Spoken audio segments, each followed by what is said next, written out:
Hi everybody, this is Kimberly, Starfish Design and Embroidery Group. Tonight we are going to be stitching out the flapper cell phone bag. This was actually released almost a year ago in that last December, but I only recently realized I didn't have a video on it. I have some threads here. This actually, in order to get it with the clear vinyl, it ends up being 3 hoopings. So you have 1 hooping in order to make this panel. Otherwise, if you don't want a clear window on it, you can just do a solid pocket, which will be 1 piece of material folded over, and that's perfectly fine. But I had somebody who requested, I think one of the testers requested having a clear pocket. It's not as big a pocket as in some of the other bags. So this is a iPhone SE 2020, so it's a smaller iPhone, but it's at least enough you can see who is calling on your phone. Has a back panel. This was actually the precursor and what gave me the idea for the ultimate clutch that I just released. So the whole bag is actually turned through this pocket, and I'll show you how that works. So the pocket actually is, it'll come loose. So you fold this, and this is the first hooping or the second hooping if you're doing the clear pocket. And then this actually gets stitched together on the side seams, and then I just glue basted mine closed, or you can even take it straight to your sewing machine because the entire pocket will come out. And I actually kind of messed up a little bit, you'll see in the video, but it's okay, you can't tell it's inside the pocket. So let me put that down nice and neat. I got a little pleat, I didn't fold it in enough. This is not the easiest bag in the world, and you'll see I actually had a real struggle with this vinyl. It's from Bodio, and it's really slick, and the tape wouldn't stick to it. And then when I find, you'll see the front, it's not real obvious, but it's slightly askew because it actually rubbed against each other. This piece, when it was flat to this piece, rubbed, and I tried to stop it and it got ahead of me, and I couldn't fix it. So the top is open. So then you also have the deep pocket that goes all the way through this bag, and I show on the hoop 3 how you can patch in some water soluble stabilizer so that you don't see any of the stabilizer. If you trim really easily, you can get it out. Like on this piece here, you don't see any stabilizer. I used the water soluble, but I just trimmed it really close and it came out. But in the top one, you could see it, so I just used some water to stick it, wet and gone. So the back is slightly taller than the front. That's how we achieve that open on an in hoop bag, because you have to, there has to be a way to do that. So I had a struggle on here. I didn't top stitch the back. It's not needed, and luckily I remembered to put the D-ring tab the right direction because I forgot to tell you how to do that in the instructions. But I had a little bit of a struggle because this material wanted to rub. It's so slick. Don't use this for an in the hoop bag. I think this would be even hard on a regular sewing machine because it's so slick. So this I have some adhesive I need to clean up on here. So this panel is just made with putting these pieces of fabric together, sandwiching it, and then I trim out the extra stabilizer in here. I did the same thing. I used water soluble stabilizer. I trim out the extra stabilizer so that it's not hung up in these seams, so you can't see it, and there's no need to trim that out. And then I think that's pretty much it. I used a magnetic clasp, so you can do the tab as either raw edge like I did here with the vinyl, or you can do a cloth one where you stitch right sides together and turn it inside out, and then put the clasp on it however you want. I reinforced that with some Decoville light. Oh, did I get all the measuring I did, and it looks like I got my snap in there wrong anyway, even though I measured and made sure it was even. Oops. No, I think it's just distortion on the camera. In person it looks okay. So, but lots of pockets, lots of room in this bag, and to do stuff, to put stuff. This is actually even deep enough of an opening. If you guys were really adventurous, you could probably do the credit card slot add-on, measure and make sure you could put like the 4 vertical ones or 4 horizontals in here. I didn't do that. That's a bag for later down the road. I did not, as hard as I tried to line it up, I didn't line it up well because this material kept rubbing against each other, and you can see, because you can see my basting stitch, it barely shows up, but your tab shouldn't be as tall as this. But I just really struggled with this vinyl. When I got it, I thought it was so cool, but oh my, had no idea I would have such a trouble with it. So I kind of wish I had used something else. I got some threads I need to come in here and clean up. But anyway, that's what this is. So the flap cell phone bag. I chose to put my tabs on the side just because this is a lot of bulk at the top, and I was already having trouble with this vinyl, so I was worried about it being a troublesome. But this is such a cute little cell phone bag. You could even put a little grommet in the bag and then stuff your doggy poo bag. So when you go for a walk, you can have those in there. And that's it. So stay tuned, and I hope you liked the video. Apologize in advance. I did make a few mistakes here and there because, again, it's been 9 months since I made this pattern, and I kind of briefly read over the instructions, but there was a few areas I obviously forgot. And I had my PDF open here looking at it, but I still kind of made a mistake a few places. So forgive me for that. Hope you will. Oh, and this is, again, this is from Bodio, the vinyl is. The zipper and zipper pull is from Wizardry Stitchery. And this is Tula Pink. The lining and the exterior is Tula Pink. True Colors, the new one that she just came out. Thanks, guys. Have a good night. Hello, everybody. This is Kimberly with Starfish Design Embroidery. Today we are working on the flapper cell phone bag. I actually made this one a year ago, and so I'm gonna have to probably refer to the instructions myself on how to do it. But I'm gonna use the optional 2 years of doing videos, and I still can't not say I'm gonna do the optional clear pocket for the front. Now the clear pocket is not intended to be able to give you full access to all cell phones because it's a little bit smaller, and I'm not re-engineering it, but it will let you at least see who's calling on your phone. And if you're using like 10 gauge, 12 gauge vinyl, you'll be able to use part of it. You'll be able to access part of your phone. But on my phone, when I test it, it's a little bit too small to show the whole phone. And I'll show you that at the end or at the beginning, because I'm going to splice all these videos together. So this is actually 3 hoopings. The first hooping is actually very simple. So what we need for the first hooping, no zipper for the first one, we're going to make the invisible window. If you choose not to have the invisible window, then all you're going to do is follow the instructions and make a pocket, which is going to be a long rectangle that you're going to fold in half, and that will be your front. So, but since I'm going to follow the instructions for the invisible window, I'm going to do that. So what I have here is a piece of vinyl. Let me see if I can pull the instructions up and follow along with them, because this is like, it's been a while, almost a year since I did this. So we have our vinyl for our middle, then we have a lining and a exterior panel for the exterior. Now I'm worried this is going to get really thick. Hopefully you guys can see me, so I'm going to go ahead and try it, but I might have to switch to 100 needle in the end. So we have the side panels here, and then the lining panels.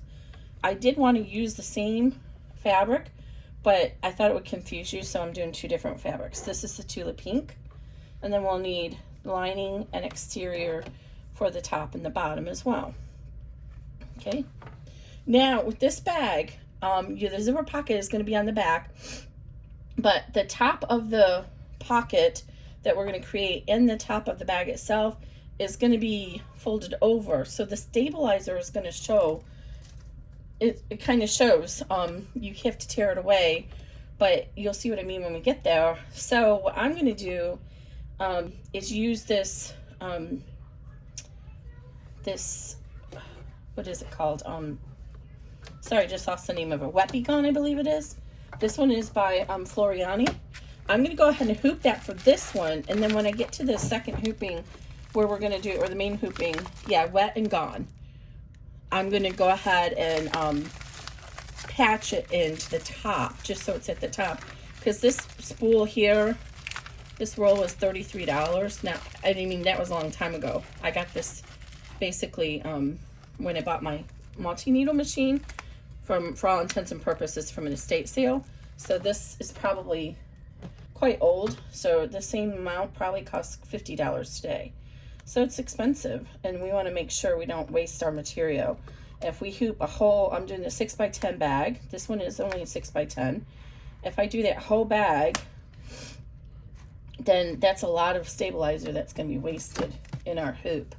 So what I'm going to try to do, and I believe it'll work, is I'm going to hoop my poly mesh and then cut out a window just where the top of the bag is going to stitch, so I can insert and paste this in. Wow, this is really hard to get off. I don't want to cut into the stabilizer. So I'll have scraps left over from this hooping to do that. So I'm going to just go ahead and cut this to be the same size I need for this hooping, instead of using the tearaway or no show poly mesh. So let me move my hoop out of the way for a moment. So I wanted to explain all that to you. You can use any of your favorite water soluble stabilizers, but it needs to have some body to it, because it's got to be able to support the stitches. We're not doing heavy satin stitching though, so nothing like that, but something that you don't need to submerge. So I read the instructions for this, and you can submerge it. It's used for freestanding lace. So you can submerge it, or you can just wet it. And I put the instructions inside. This is a tip I learned a long time ago. Roll those instructions up and put them inside your roll so you don't forget what it is. All right, so we don't need a zipper yet. This time we're just going to be doing the window. Make sure this hoop has gotten so dirty, and I'm like, I don't know how it's gotten so dirty when I don't use any spray adhesives on it. It's just from the tape, I guess. Okay, and I'm going to go ahead and use this teal color. Well, it's blue. It's not really teal. I'm going to use that just so you guys can see, and I think it'll be fine. Anyway, so I already have I have a 9014 needle in here right now. Okay, so now I'm going to run the placement stop, and that's going to be for our clear vinyl.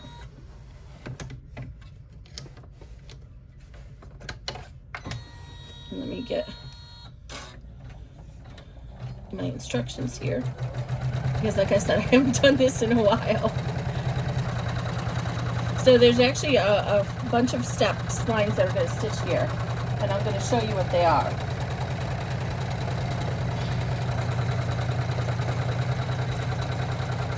And you're going to probably want to extend the lines out like we often do.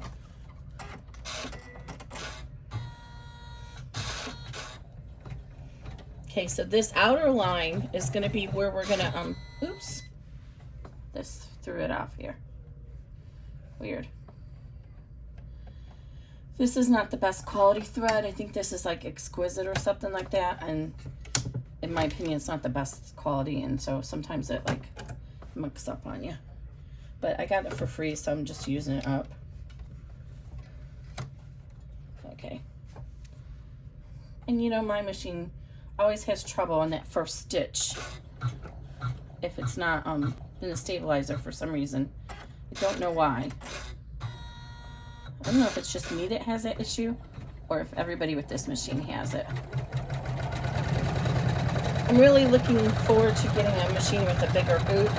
I'm hoping to do that next year, but I've been kind of looking around and not finding anything locally on sale that's reasonable.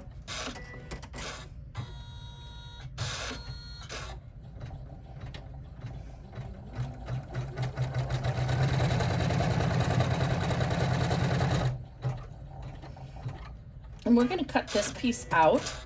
So that has part of our fold underline. So this is the main body die. The pocket's going to be this size. This is going to be what we fold under our exterior with to make the hem. So, but I'm going to cut this out. So go ahead and use a ruler or just eyeball it. Where's my little broken ruler? And extend this line out with, so that you'll be able to see it when we get to that step to fold under the vinyl or the material. I'm using cotton here. So if you wanted to, you could always use vinyl and just cut it off if you want and leave it raw edge. It's really up to you. Okay, so I'm going to take my pocket here. I'm going to lay that down on top. So I have this centered line. We're going to center it over this line and tape it down. And it's very tight fit here, so make sure you center it well. It should be some material all the way on the outside of the line. And then just tape it down. Actually, before I do that, I'm going to get my little snips in here. Where are my little snips at? And just cut right here. Because since that thread is there, when I go to do it after I snap the thing down, that thread's going to stop it. So I just want to cut that loose before we stitch this down. There we go. You don't have to. I just want to do that since I want to be able to cut that away in a minute here. Okay, so just go ahead and tape it down. And I try to keep the tape on the very outside of the material because I'm using transport tape from 3M, but on the shinier vinyls, or like this case on the clear, it sometimes will leave a residue. So I'm just trying to put it where it's going to be in the seam allowance. So that's all I needed. Just a few steps there. Hopefully we got a good angle here. I'm always trying different angles. And the last one I did this angle and I really liked it, but I realized when I looked back on the video that I cut off some of it over here. It was like cutting off right there. So, but I actually have this in a position where I can see it now.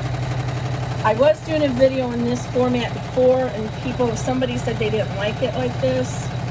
So I stopped doing it, but this is, in my opinion, is the best view to give you guys.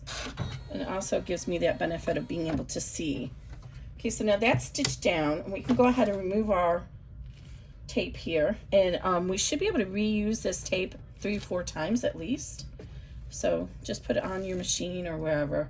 You can see I do it a lot because my machine's a mess. So let's see. I'm going to remove the excess stabilizer now. And I've extended my fold line so I know where that's at though. And then we're going to get our left panel placement after this. And so this is going to be sort of like doing a zipper.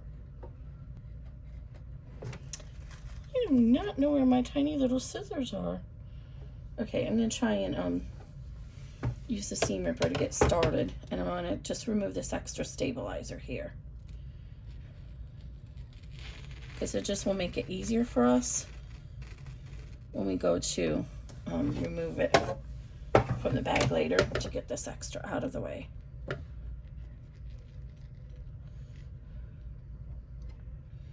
Oh, I'm cutting on the wrong side of it. I need to cut the inside, this side of the seam.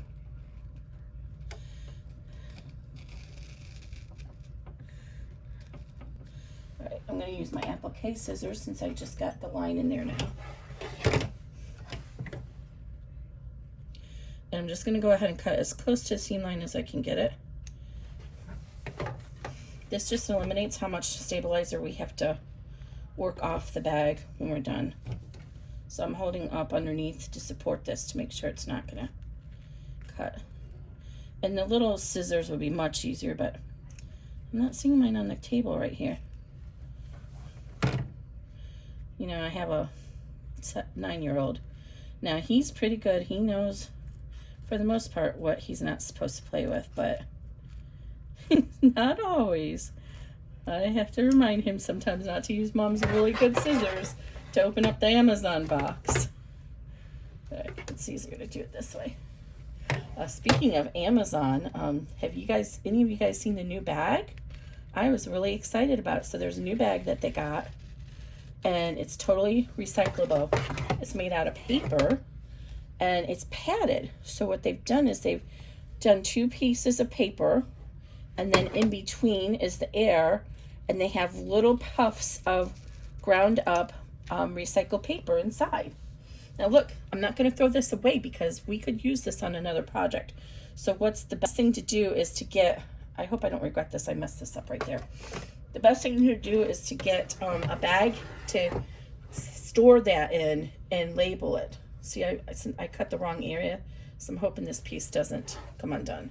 So the first step is going to be on the left-hand side, which, let's get this hoop in the right organization. I'm going to stitch over here first. So on the back, we want to use this line to place our material. So we're going to do our lining on the back. And so we're going to use one of the short pieces, and we're going to line that up with the, right here on that placement stitch. And we're going to line it, and then we're going to tape it down. Oh, I'm sorry, it should be going towards the center of the bag. Just like the zipper, right? We're going to line it up here, then we're going to stitch it down, and we're going to flip it over. Okay, so this line here, not this one. Then we're going to stitch it and fold it over that way. So make sure it's centered over the top and the front. Top and the bottom. Goodness. Okay, and we're going to flip this over. And we're going to do the same thing here. Now I have Woven Fuse 2 on this. So I want to put my 1/4 inch seam on that line. So when I fold it over, I'm going to not have the Decoville on my seam. So right side facing down, just like on the back, and then we're going to tape it down.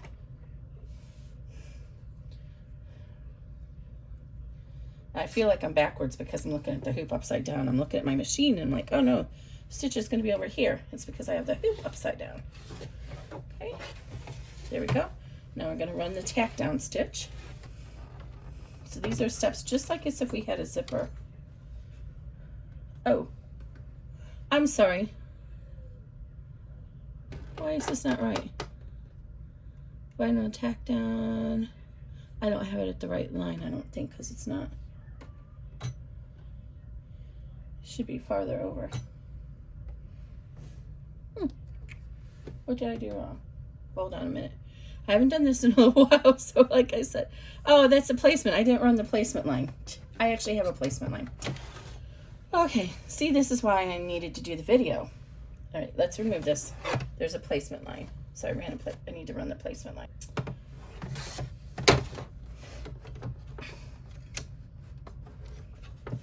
I now have got to almost 200 designs on my Etsy shop. So it's now got to the point where I actually do not remember all the steps to all my bags. I'm not saying that out of pridefulness. I'm saying it out of, oh my goodness, like, oh, what am I going to do? You know, I start to think about things like, what happens if I, God forbid, something happens to me? What do I do about my Etsy shop? You know, who do I turn that over to so that my customers would be able to get help?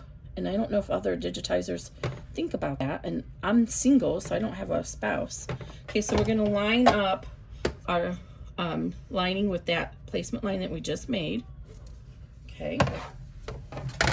And then we're going to line up our piece that has the 1/4 inch seam allowance with that line that we just made. So center it over the top and the bottom so it's equal, and then on that placement line. Now we're going to run the tack down, and then we'll fold both of them open, and why does this look like it's too far over? Oh, it is. Should have lined it up with the purple underneath because the purple, they're cut the same size. Okay.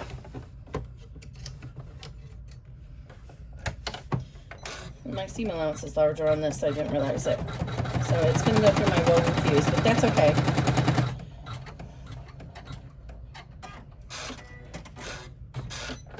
I think I made it larger since I had the clear plastic in here. Okay.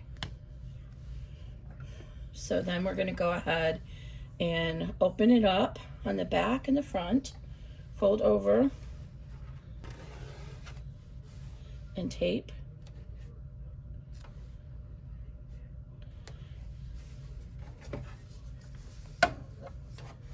And the same thing over here.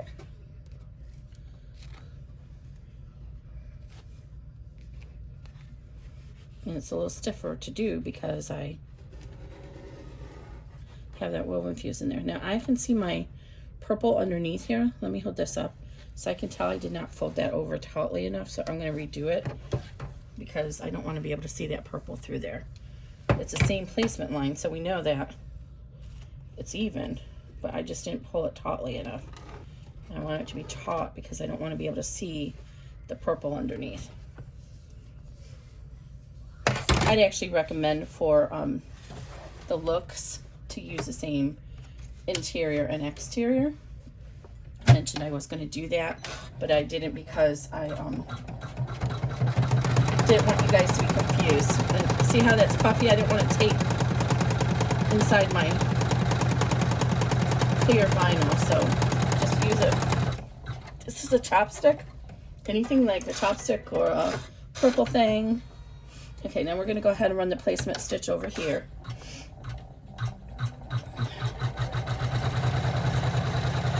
Hopefully this is going to be okay since I messed it up. Okay, and I can see that the stabilizer kind of came out from underneath there, so here, that should be good. Okay, so flip it over, and this time you're going to put the other piece for the short side, and I think this is position piece L in the instructions, and again we're going to put that on the, ooh, I messed this up and have selvage in it. Darn, I hope it's going to be covered. We're going to center that over the placement line, top and bottom, and on the placement line over here on the right hand side, and then tape that down.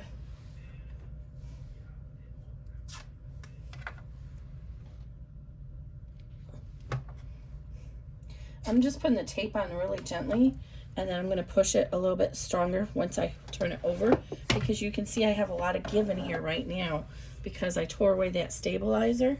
So I let it gently. Now I'll go ahead and rub it to hold it in place.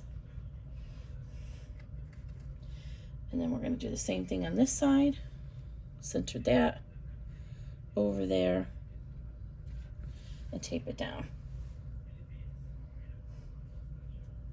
Then we'll run the tack down, and then we'll run the top stitch. And I got a little bit of dryer muck there when I did that, so, or iron muck. So hopefully it won't show through the bag. Okay. Okay, so now we're on to step 7, which is the tack down stitch. No idea why.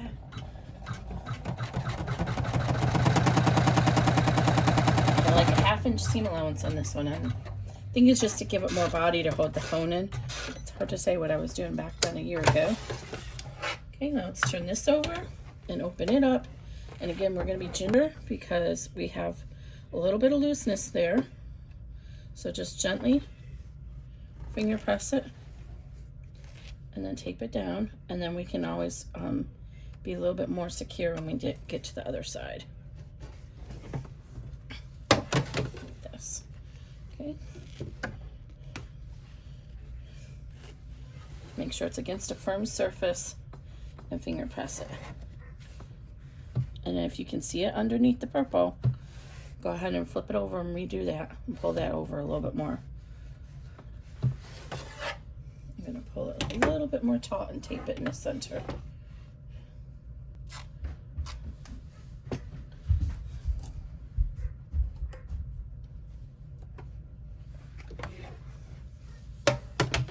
All right, now we're going to run step 8, which is the top stitch. And I'm going to get my little chopstick ready to help hold this little puffiness down. I don't think my hexies are even. I guess they're not that bad. You don't ever want to put your finger in here. And I use tape liberally because the worst thing that can happen is you don't tape it and then you see something starts to shift and you reach in here to move it and you get a needle in your finger. I've seen it way too many times on my groups. Okay, so that's a top stitch. That was, now we're moving on to 9. Let me see if there's a placement stitch. Yes, there's a top panel placement, so let's go ahead and stitch that.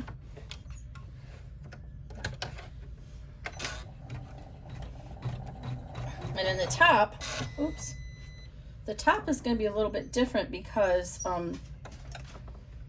we're going to fold it over to get the top stitching, but then we're going to fold under the hem at the bottom. So this one's going to look a little bit different. I'm going to hold on to this because it's not wanting to grab. Nope, it didn't grab. All right. Sometimes I have to pull the bobbin thread up to get it to take.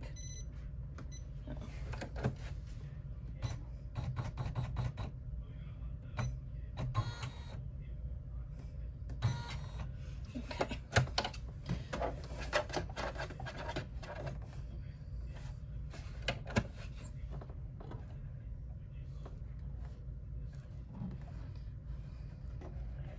All right.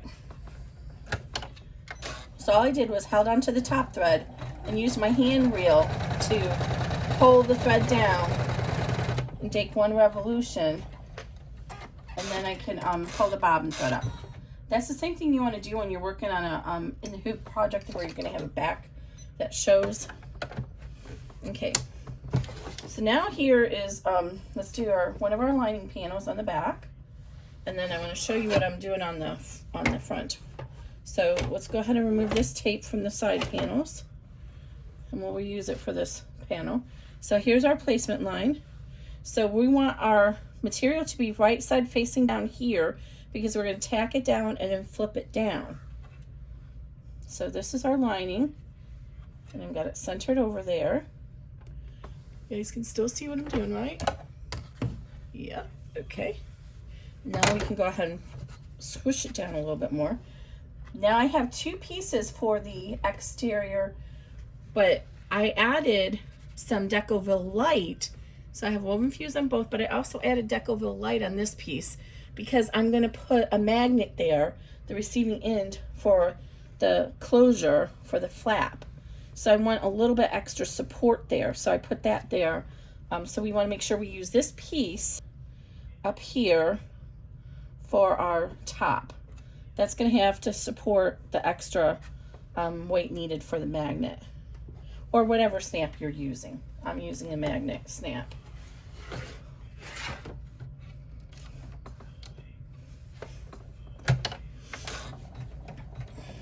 So now we're running step 10.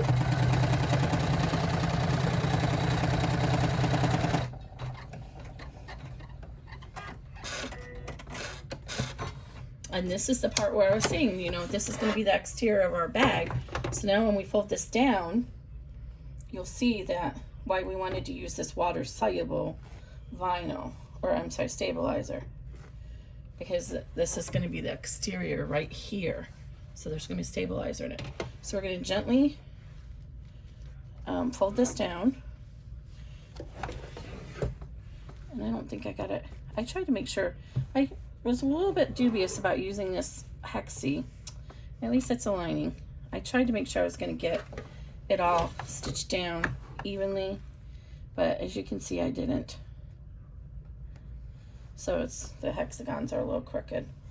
And I'm going to put a tiny little piece of tape right there. I hate to do it on that clear vinyl, but there's no other way to hold that middle taut while it does the top stitching.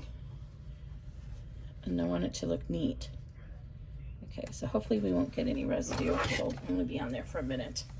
Okay, and then we're going to do the same thing over here. Going to fold it down. and then we're going to top stitch. And you see, here's our line. We're going to end up folding under that seam. Why is this? Oh, that seam got a little wonky right there. Huh. Didn't like my machine threw off there for some reason.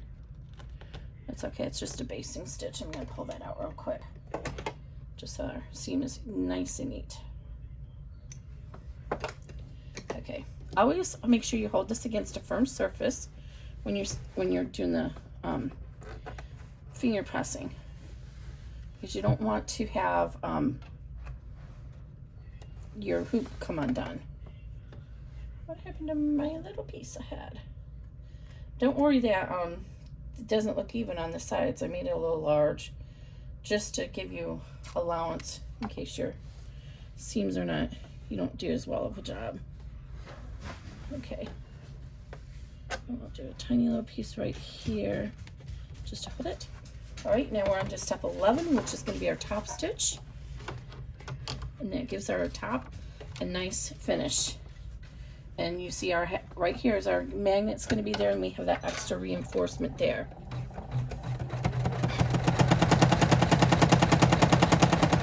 Next, we're going to fold under our hem.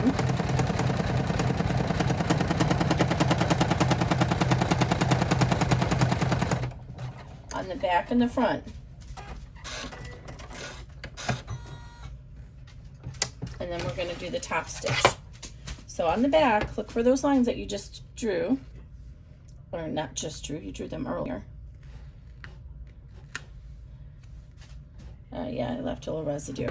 Darn it. Well, if it leaves a little residue, all you need to do is use a little bit of rubbing alcohol, and that'll get it off. So now what you could do, if you have a chalk pencil or something, you could go ahead and use a line like this, and use your ruler and draw the line on it carefully. To get your hem. I'm just going to go ahead and wing it. So what I find actually is easier is if you fold back that line and fold your hem with your right sides facing first. Make sure, see, I didn't get this on here even because my line is not straight. So you can put your ruler here on the back. Make sure it's straight. I think that's straight now. You might have to hold it up and look at it.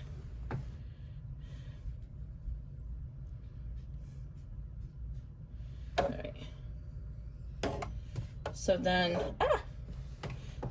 make sure that, there we go. And then finger crease it.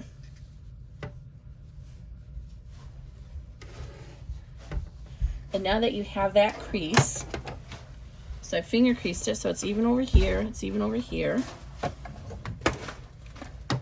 The vent's over. Huh? The vent's over? Okay. Yeah, but I still have time. Okay. Then you can go ahead and fold under the seam allowance at that crease. So you made the crease in your fabric, and then just, you already have that crease marked, so just fold it under and make sure you're still meeting that code. Over here, it's not. Where'd my crease go? There it is. So make sure it's going to meet over here. Make sure it's going to meet over there. And as long as it meets that little mark you made, again, I would use a chalk pen, but I can't find my chalk pen. So, it does not have to be perfect. And I actually have so much extra here. I'm going to trim this a little bit because it's making it a little bit hard for me to fold under the hem where I want it to be. Huh. I bought a chalk pencil, but I don't know what I did with it. I'm the most disorganized person in the world. I actually had, believe it or not, my boss is like, you know, have you thought about doing a project manager role? And I'm like, no, I would not be right for a project manager role. I'm the most disorganized person I know. My brain just does not work that way. All right, there we go. Now I'm happy with that. So I'm meeting the mark on that side and this side, and then we're going to tape it down. So it's very helpful to tape down the first side once you get that mark made, and then you can look at and make sure that it's even on both sides. And you can use your ruler as well. For some reason this just does not want to work with me today. I'm getting mad. Okay, there it is. See, it's not even in the center. I'm going to go ahead and mark this down. I'm going to put my ruler here and make sure that I'm even all the way across. So it's just about 1 5/8 down there. So 1 5/8. So right here needs to go under 1 5/8. All right, there we go. It's the hexagons are, I think, what's throwing me off, because they're not even. It's making it look off to me.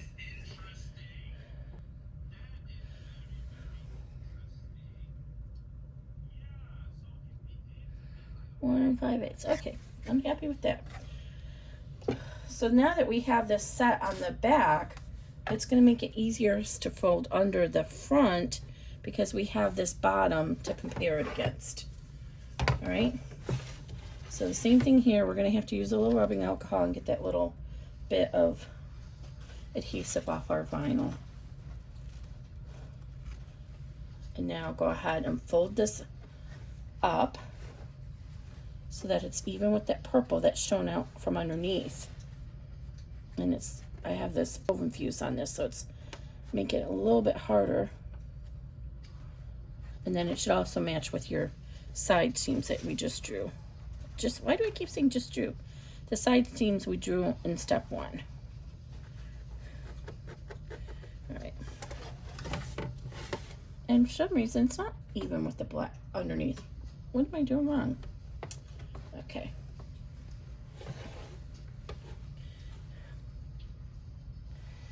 Again, I don't have this even. My purple is not right.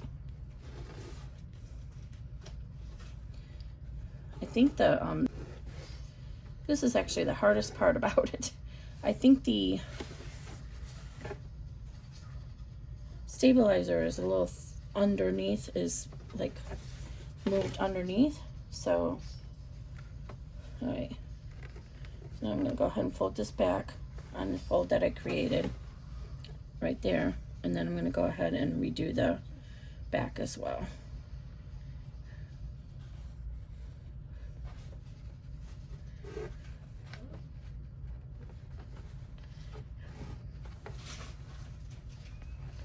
It's hard to see on the camera, but I can see my little fold line here in person. Okay. Now I want to make sure it's relatively even all the way across.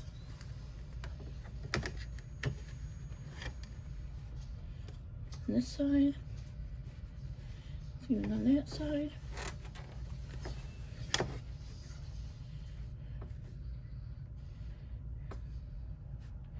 Yeah, I don't know how I got the black knot right. We should have done the front first. Let's do the front first. Oh my goodness. I don't know if I say in the instructions which side to do first, but do the front first. It's actually easier to do the front. All right, and then we're going to switch over and fix that lining side because I don't want the lining to be taller than the front. And again, I'm going to put some tape right there, even though we'll get a little residue. We'll have to clean it off. It's okay. If it's not perfectly straight, I'm not going to cry over that. I think it looks straight, but for some reason the hexagons are messing with my perception and making it look like it's bowing out there. All right, so let's go ahead and fix this purple and tuck it under a little bit more.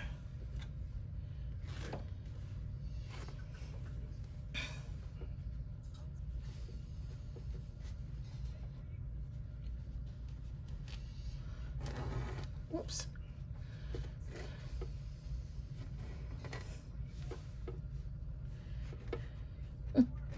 I do not know how I did that wrong the first time. That's crazy. crazy, crazy. I'm really confused. Because it's all lining up now this time. So I don't know how I did that wrong in the first one. Oops. Okay.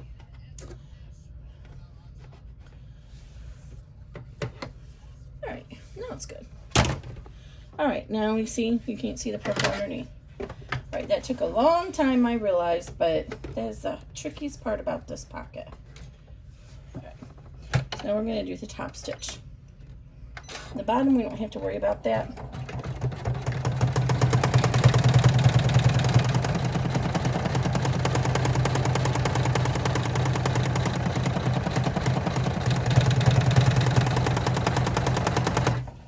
Alright, now we're going to go ahead and move forward and do the placement line for the bottom panel. So step 13. Alright, we're almost done with this piece.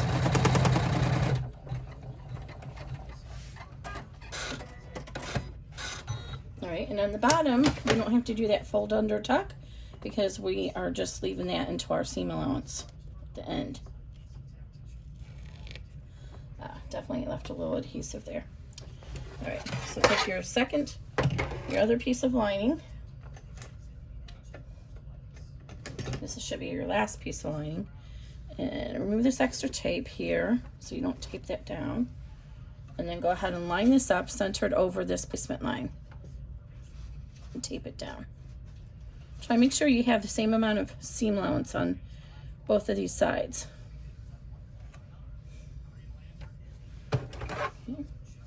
Make sure that doesn't come undone. I need to use 2 new pieces of tape. The tape is not working. And I want to try not to put any more adhesive on my clear plastic. This side stuck, but this side said, I'm done with you today. Alright, so just carefully turn it over. Make sure that side does not come up. And then we're going to take our last piece of exterior, remove this tape. I totally think I just made this so much harder than it really is. I'm so sorry about that. Part of that is I should have read the instructions better before I started. Part of it is because I made it difficult. I know I did a video on this one. I looked all over my computer. I think I did a live video in the group, the Facebook group, and then I think the battery died and I lost it. Okay, so now we're going to run the tack down and then the top stitch. We'll fold it over and we'll do the top stitch. And then we're going to do a final basting stitch all the way around. So we're up to step 14.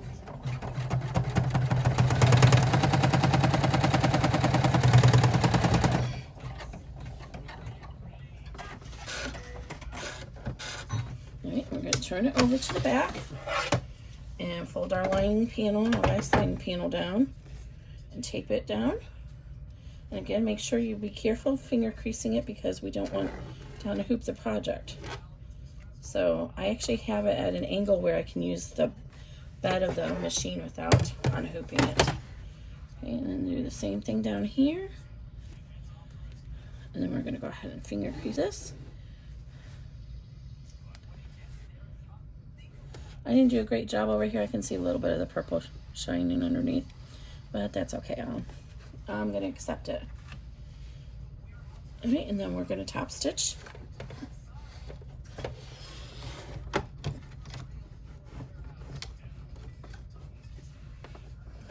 And get my little bamboo skewer. Help guide it if we need to. Because the stabilizer kind of makes it want to puff up. So this is just helping it guide along.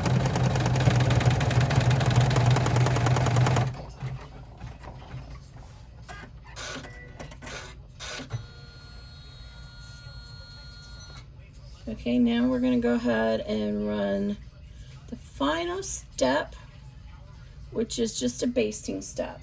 So it's going to go all the way around and baste our panel together.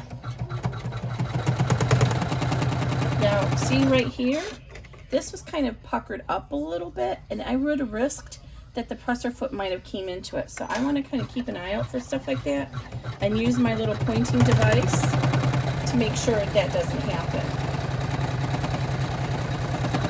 We're not using our fingers. And the same thing over here. We're using our pointing device. All right, we're done with this. So let's go ahead and move all the tape off of here. Now, it's easier to do that while it's in the hoop. And we're not going to trim this right now. We're just going to leave it as is. We are going to use these scraps though, because remember we use this water soluble material, and that's what I'm going to use for the next piece. Now the next piece I'm going to show you is not in the instructions, so I'm just showing you how to do it in the video, because I don't think you don't have to do it the way I'm going to do it, so I'm just going to show you an alternative. Okay, so let's go ahead and unhoop this, and then we're going to put our poly mesh fuse bolt in there. Oh, we're not ready for this yet, but see how I have that little bit of whatever you call it, adhesive, some rubbing alcohol to get that off. So I'm going to go ahead and try and cut this away as close to the top as I can, because this is the top of my pocket and I don't want to see the stabilizer in there. So I'm going to get my scissors, and I think I'm going to use the applique scissors. I'm going to trim that as far as I can get it away, close to that as I can get, so I don't cut into actually this slides right across it, so I don't get into my fabric. So now all I have to use is the water, and I can get that out. These little pieces here, if you get these little pieces that stick out, use your lighter and it'll burn it right away. I did get a little bit there that I didn't miss, or I could have got more off, I should say. So I'm going to go ahead and remove all this out. In this bag, I'm not intending to wash it to remove the rest, so it's okay, it'll just stay in there. But I'm going to get as much of it out as I can. Let me cut this away first. Bottom. Because I want to use this for my patch when I go to do the main bag. Next we're going to do hoop 2. So this we're going to reserve, because it's the biggest piece, for the final hoop 3. So for right now I'm just cutting this away. The applique scissors are actually helpful because they're allow me to get all the way up to that seam allowance, the final seam there, and cut it without cutting into my fabric.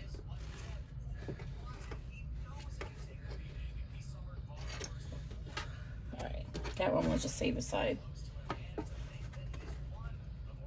Hey Grayson, can you turn that down a little bit, bud? Remember, I don't want to hear it on my YouTube. Sorry, I don't want to get banned or binged from YouTube from having something copyright in the background. There, we actually were able to get almost all of it out. Okay, so the only thing you need to remember is which side is your top, which I have just forgotten. Oh, it's this side, because I can tell because I had to fold under the hem. So this is our top, and we're going to go ahead and fold this in half and make sure that your window pieces go based on this. And then I'm going to just put a tiny little notch up here with the scissors, so that I know where the center is when I go to add this onto my final project. And if you don't have want to do that, you can actually notch it and put in a flower pin, just something to mark the center, so you know where the center is when we go to line up. And then you can go ahead and wet this down in between and try and get that stabilizer off. Hey Grayson, can you get me a little cup of water, please? I'll do that while we're working. Okay, so now I'm going to go ahead and use my poly mesh my no-show poly mesh. This is going to be stuck inside the bag. So I want something soft. Actually, I think.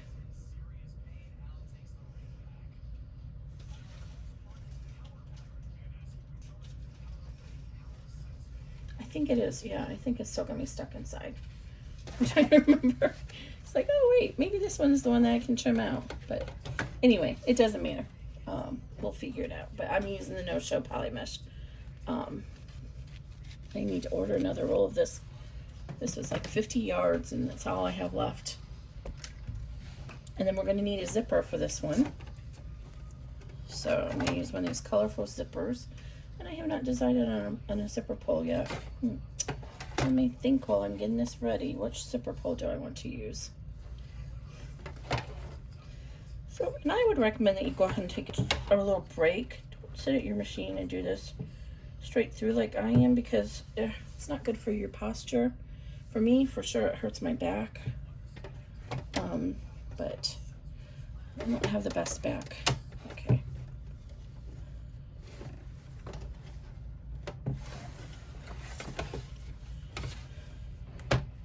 Right, and I'm going to go ahead and switch over to my instructions for this hooping. Is this the right one? So this is the main instructions. Now what's tricky about this is we are actually going to, I'm a little sneaky. We are going to stitch our, this is just a cutting guide. I didn't open up the main file. We are going to stitch our flap for our bag right inside this hoop. Oh, let me see. I don't know why it's gone. Hey Grayson, I'm gonna need those scissors over there that I dropped when you have a chance. All right. That's a measuring and cutting guide. So let's get hoop 1 up. This is really hoop 2 at this point, but it's hoop 1 in the main instructions because you might have used, thank you, and water when you have a chance. All right, so I have these labeled, everything labeled on here. So let me load this file.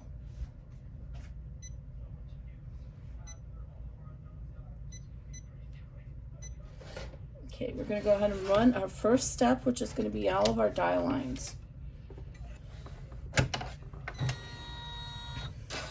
So I'm going to save this because we're going to need this for our third hooping. In this case, we're doing 3 hoopings. For this hooping, we're going to need our tab. And I'm really hoping this is going to work because I'm using this from Bodio, and it's a little thick. So I'm going to keep my fingers crossed, and I am going to switch to a 116 needle when we get to the construction. So this little tab is just an extra piece of vinyl that I'm going to rough cut in here to support the magnetic clasp. Then we need our 3 pieces of lining. Again, I'm using the purple.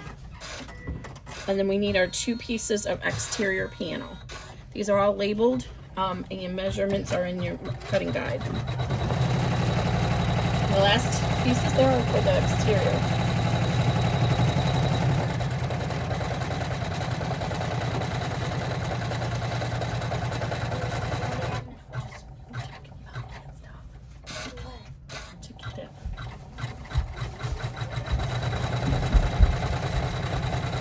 Oh, I haven't decided on a zipper pull yet.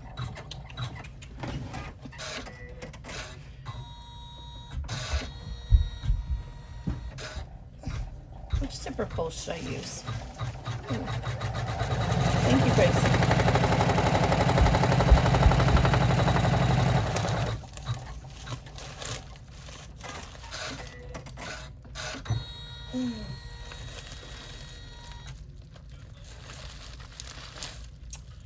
Oh, those are the wrong size zippers.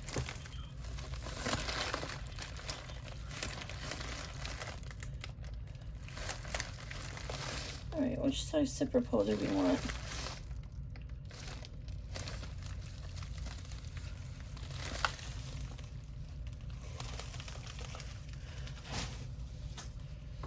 All right. Sorry, guys. I should have prepped that first. What do you mean? Zipper pull. I'm trying to figure out which side zipper pull I should do. Or trying to decide which zipper pull to use, I should say. Oh, I love these rings. Yes, let's use this. What other movies can I watch? I don't know, babe. Oh yes, these are so awesome. Okay, so my zipper and my pole is from Wizardry Stitchery. So if you're new to my patterns, this is your only introduction to me, then I'll describe how to do my zipper. But I do my zippers a little differently than some people, than other digitizers do. So let me make sure we're doing the flap first, or we're doing the zipper first.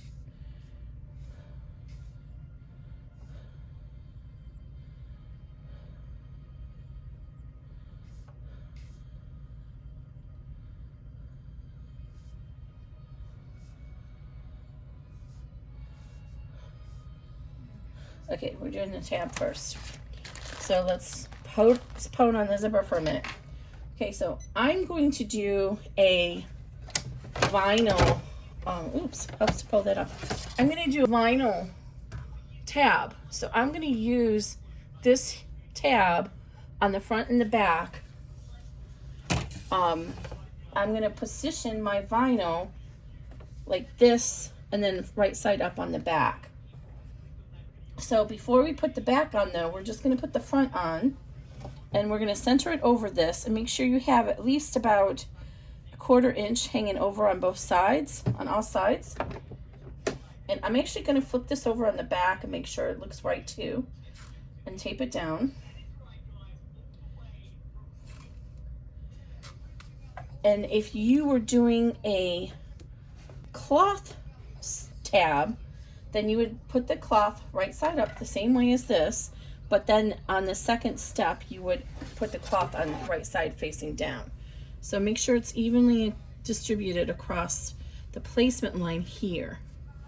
Now we're gonna go ahead and run the centering line and the tab marker, or the snap marker.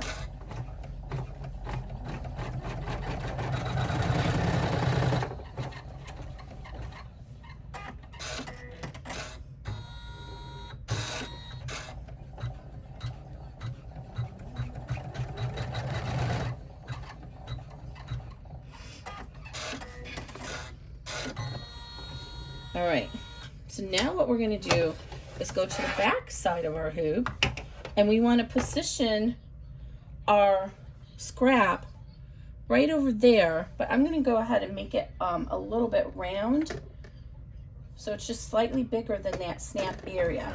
Oops, don't drop your hoop, Kimberly.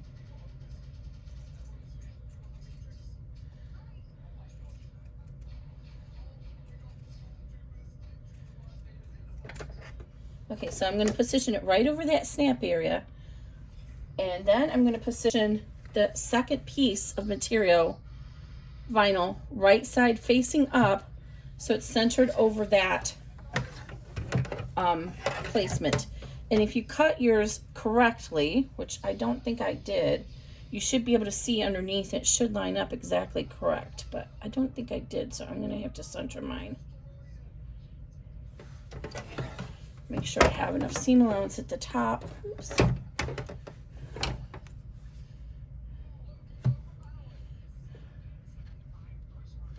Should float over. Okay, I did cut them almost exact.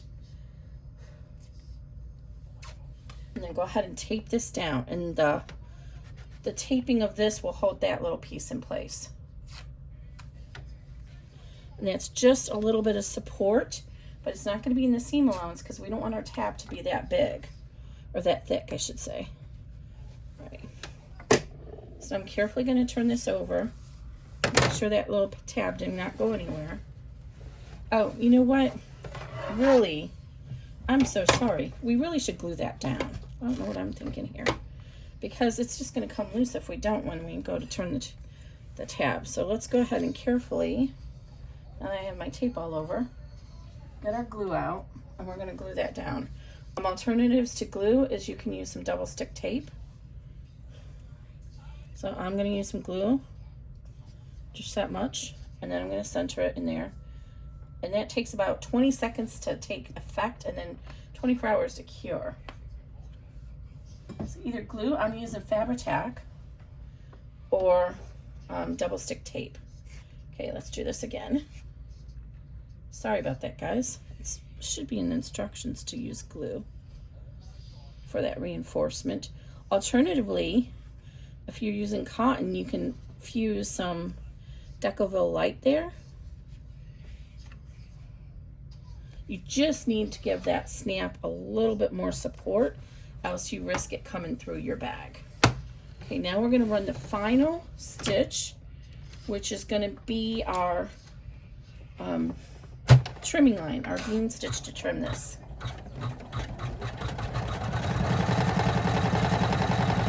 And while that's working, you can take and get a cup of water, like I had my son do, and rub your finger along here and start getting this to be gone.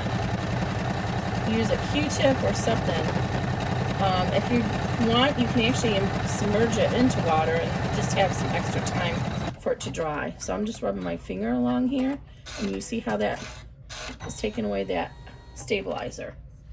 Okay, now,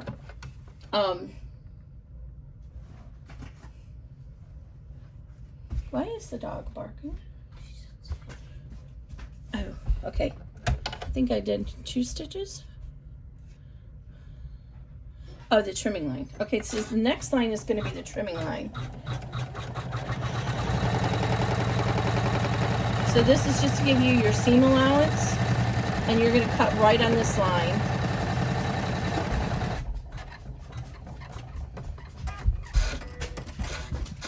Now, I got mine a little close here. I'm going to use my applique scissors and trim off that extra vinyl up to this trimming line, so that it's not in my zipper.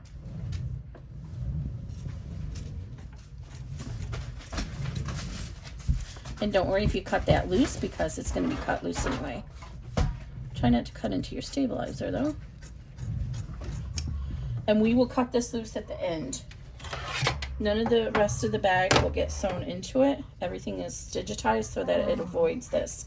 So you want to trim away this extra vinyl all the way around up to that line.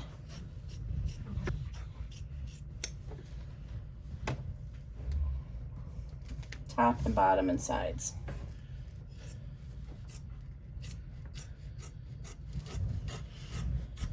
Oops, I got a little too far in that one. Hey, can we not do that while Mama's doing her video, please?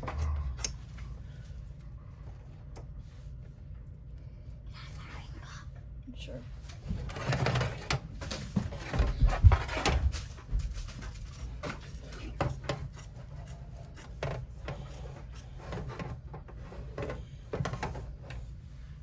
And again, don't worry about cutting these stitches out, because they're going to get cut out anyway when you trim this down.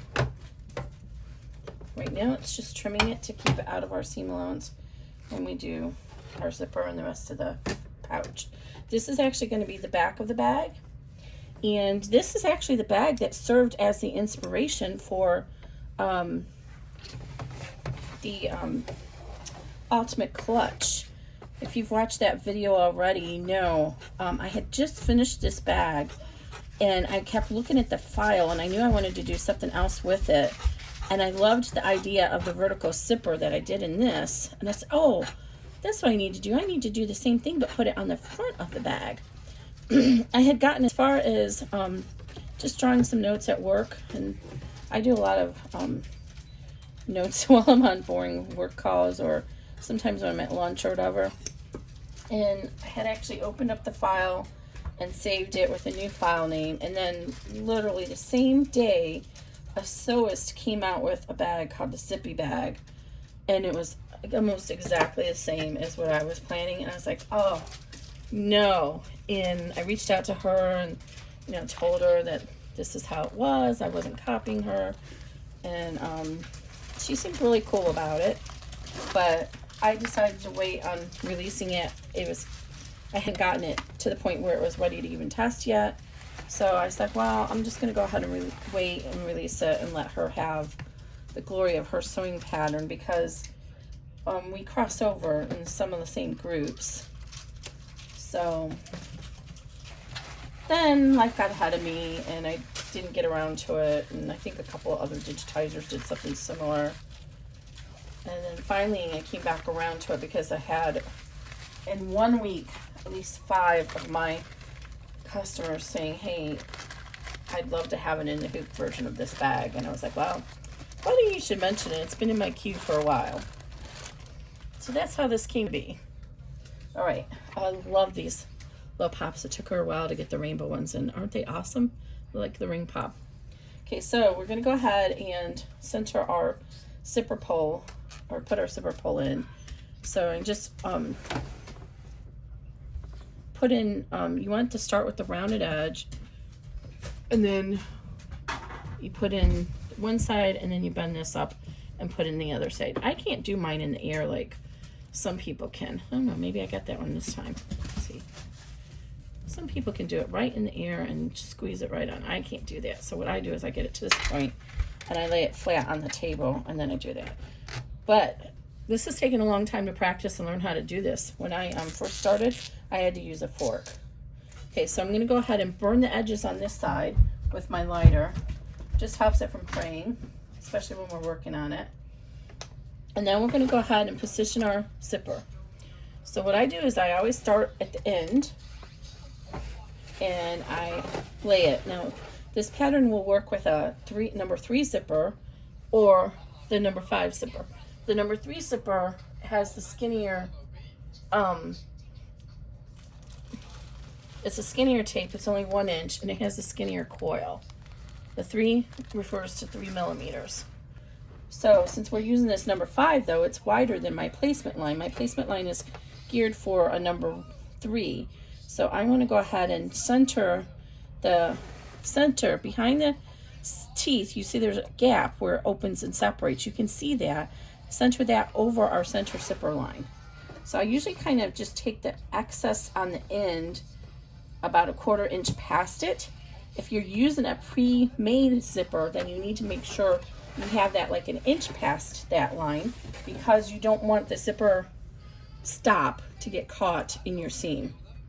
And then what I do is I just kind of roll this down and put some small pieces of tape on the bottom side of the zipper as I go along. In truth, this is going to end up being the left and right of the zipper because we're building this in this plane, but this is going to be a vertical bag. And so then I'm just going to keep rolling it down. I think you can see that line I mean. Some of the zippers it shows up better than others. And then just put a couple pieces of tape. I try to keep it as close to the edge as I can so that the needle doesn't go through it.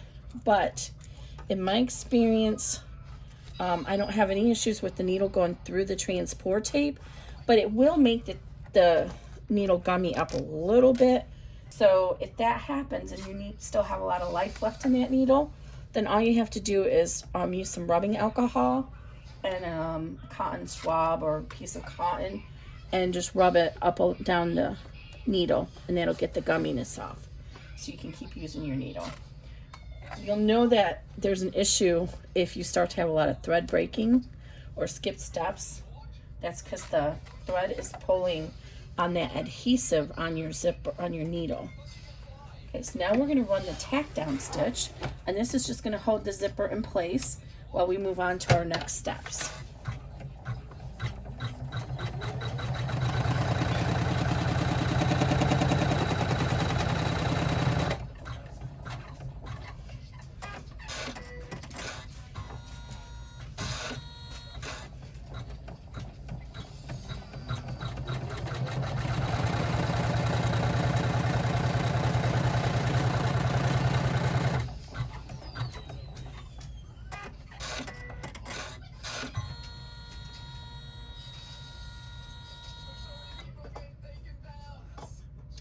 You guys, I put the zipper up backwards. Sorry, we have to redo that. Need to read my instructions. This is the top. Okay, well that gives me a chance to show you guys my little tool. Where did I put it? I just saw it.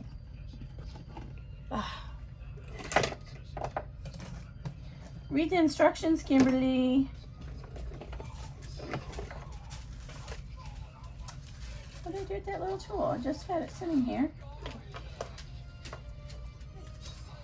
What's the matter, Bailey? I think your dog needs some attention, Gracie.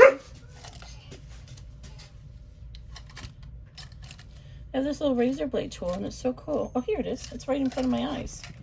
So it gives me a chance to show you this because I messed up. Okay, so let me take this off the hoop. Take the tape off. And redo everything I just said but upside down.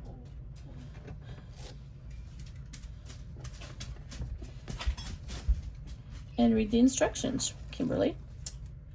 Okay, so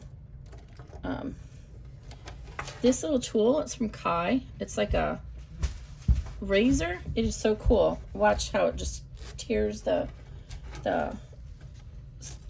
thread right away. Oh, that was actually ended up being a stabilizer. Did not. That ended up being okay on that side because it didn't tape very well.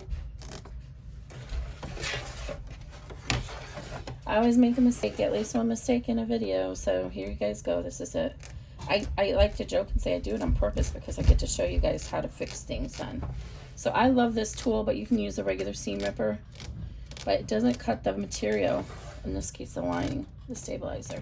The red ring pop, like on the top, the red, like, flavor I don't like. Oh, okay. Alright, I'm just pulling away this extra thread that I messed up on. I don't want that to stay in my zipper. So just pull that off as much as you can.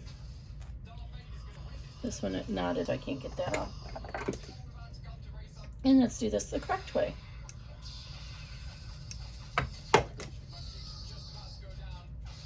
Okay.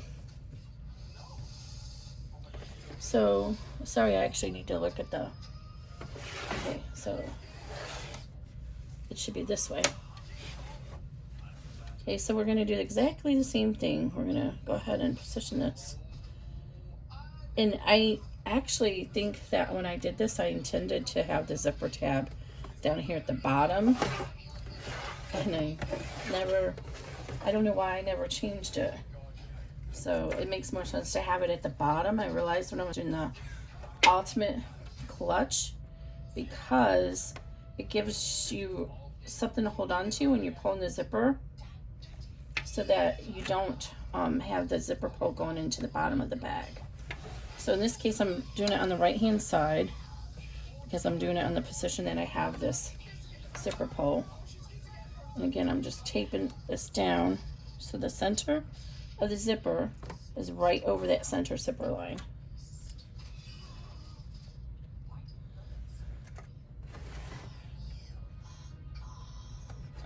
And then I'm going to go ahead and put a few pieces of tape on this side.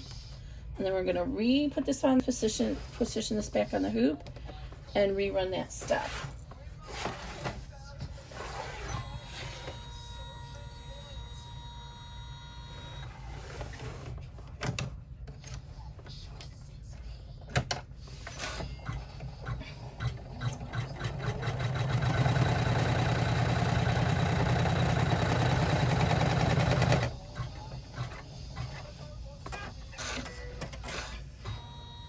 I have to make sure that it doesn't end up hitting it because my machine likes to pull the thread in all different ways.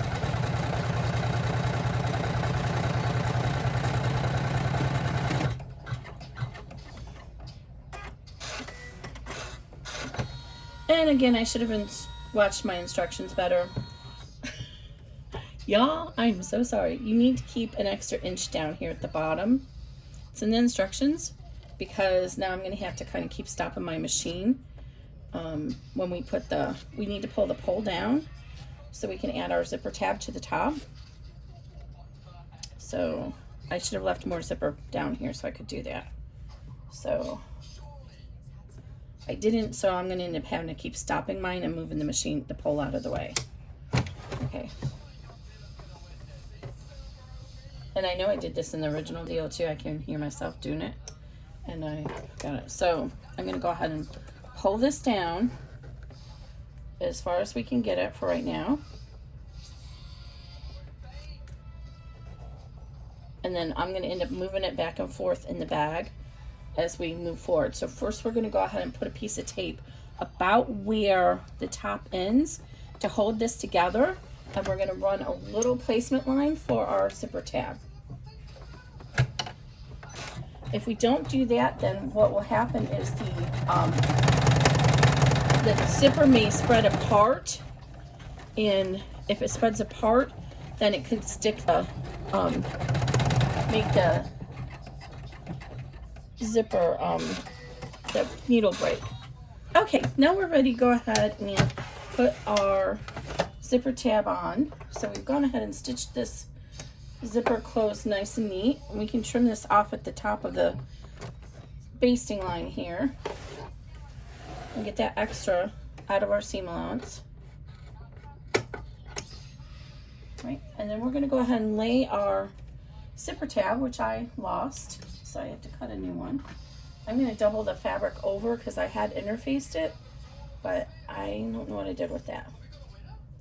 So I'm just going to double this over and make it in half, and then we'll cut off the extra later. So we want to just go ahead and lay our tab here. We're going to stitch it down, and then we're going to fold it open.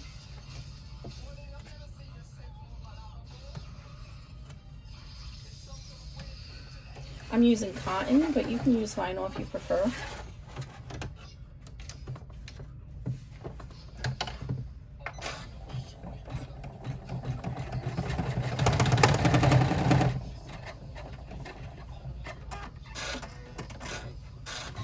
All right. Now I'm going to go ahead and tape it, fold it open, and do the top stitching. At this point, this is just for decoration, because we've already stitched this zipper tab, the zipper closed very well. We put a nice basting stitch in there already. So this is purely decorative. You can skip it if you wanted to.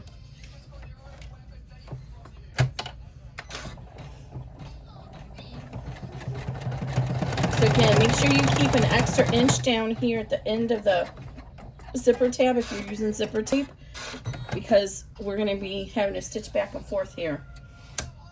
Okay, let me see. I got to get my instructions here. Okay, zipper tab is done. All right, so now we're going to put on the pocket, what's going to be the right side pocket. So we want it to fold over here eventually, so we need to position it on this side. So the same thing on the lining. So flip this over, and if you look at the more narrow side of the bag and the big side, we want the panel to cover the more narrow side. So go ahead and get your lining materials, and the PDF will tell you which lining PDF will tell you which piece. So this is actually piece, let's see, CB. This is the CB. So we're going to make it even with that placement line we originally did and centered over it and tape it down. Now, this is a part, if your hoop attachment is on this side and you can't rotate it, then you may need to consider rolling this extra material up out of the way. So just if you have to, roll it like this, up out of the way, and tape it just so it's not in this area. Okay, I'll carefully flip that over. And now, because I got mine down here and I put it too far down, I'm going to have to be careful when I do mine and stop so I can move the zipper pull out of the way. But you're going to read the instructions and not do that. So go ahead and remove this extra tape up here.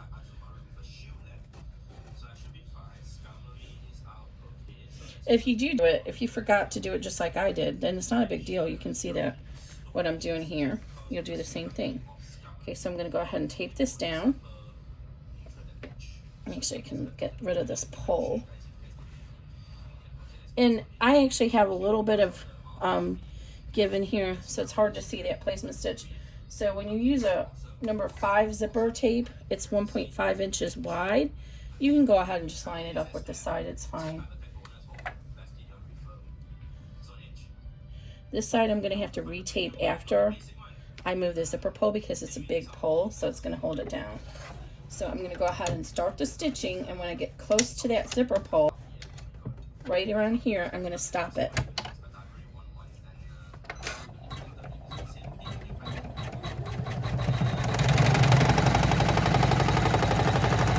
I'm going to stop, and then I'm going to just move this zipper pole out of the way.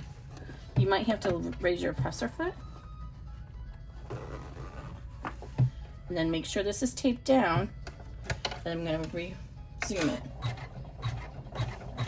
We'll have to do that both times. 4 times all together. When we do the top stitching and then when we add the other panel. Okay. So this time I'm going to go ahead and pull it all the way up here to the top. And then we'll move it out of our way when we have to. So turn to the back. And go ahead and fold your lining open and tape it down. And again, remember to lightly finger crease the seam.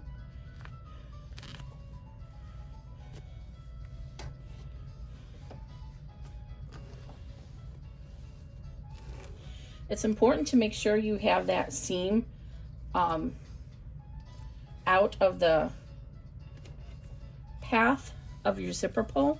So if you don't press this down, it's going to go like this, and it's going to be in your zipper pull. And your zipper pull is going to get stuck. Okay. So make sure this stays flat when you flip it over. And we're going to do the same thing on the top. We're going to fold this over, and we're going to go ahead and tape it down.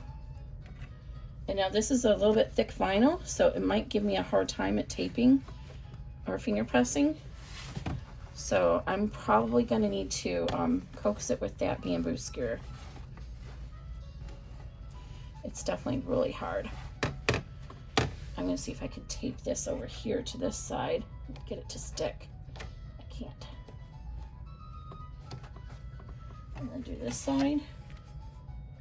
And then I'm going to use the bamboo skewer to help hold it in place. Oh wow, this one's really hard. It does not want to stick it off.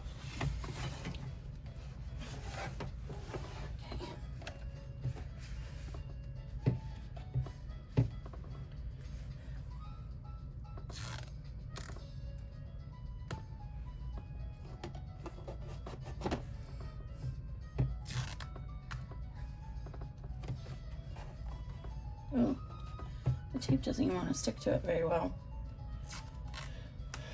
Huh, that's interesting. Yeah, it's like falling right off. Okay, let me make sure I have that little bamboo skewer handy. So we're gonna have to guide it. Oh, just on my tail. All right. So I'm gonna start it. And when we get close to the top, I'm going to stop it and move the zipper pull. It might actually clear the zipper pull. See that? See, like I caught something? Yeah. No, C-A-U-G-H-T. Yeah, it would have cleared it, but just to be safe, we want to make sure. So pull it. And it's not even... Ooh. Yeah, sometimes the materials we choose are troublesome. This has got a texture to it, so it's actually pushing off the stitch. That's okay. We're not going to be too funny about it. But it actually pushed the stitch off because there's a texture to it. But I like it. It's so cool. All right, now we're ready to do the other side. So let me flip this back over so it's right positioned. So now we want to do our smaller lining panel, and we're going to line it so it's on the side of this zipper placement line and tape it down. And we're going to do the same thing we just did.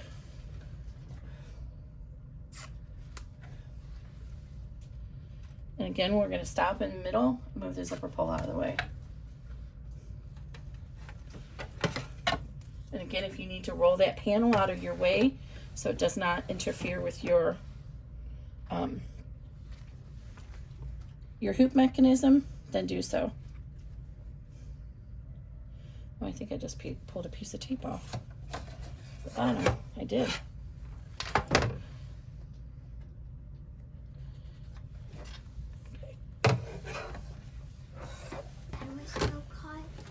C-A-U-G-H-T. C-A-U-G-H-T? Yes.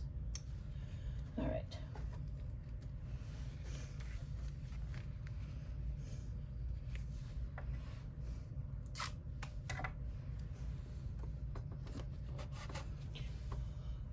Hope we're doing good with battery life because I'm not done yet. Okay, I'm going to use my little bamboo skewer to help guide that again. Just to make sure it doesn't come undone. I'm going to stop, move my zipper pull.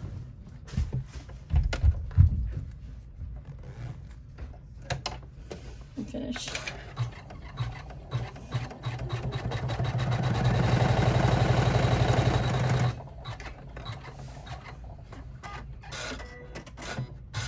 Alright, we're almost done with this hoop. So go ahead and turn it over and carefully finger press your seam for your lining and flip it open.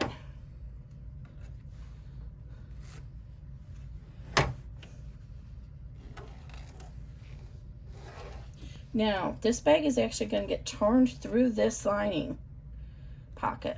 So, I'm going to show you, after we do the top stitching, how that's going to work. So go ahead and pull this tape off. And again, we'll jokingly try to hold this vinyl down because it doesn't seem to want to finger crease and hold down. And we will guide it. Wow. We'll guide it with our bamboo skewer. Yeah, it does not want to fold down at all. The tape doesn't. Oh, you know, I have this other tape here somewhere. Maybe it would hold it better. Regular blue tape. I did have some here. What do I do with it? Okay, well, we're just going to go ahead and... Oh, no, I can't. I need it more than that. I have some packing tape here. Let's try this. I don't know where my blue masking tape is at.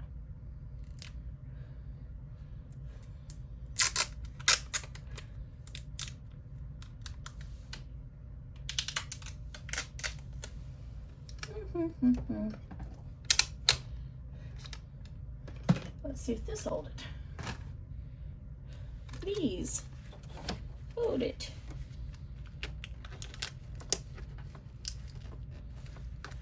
No. Oh my Vanta. What are we gonna do? Okay, we're just gonna have to kind of use our bamboo stick and hold it in place. So let's go ahead. Oops. Nope. We need to start this. Oh no! I almost pulled it all the way off. Well, that was close. That would not have been good. We need to start it up there.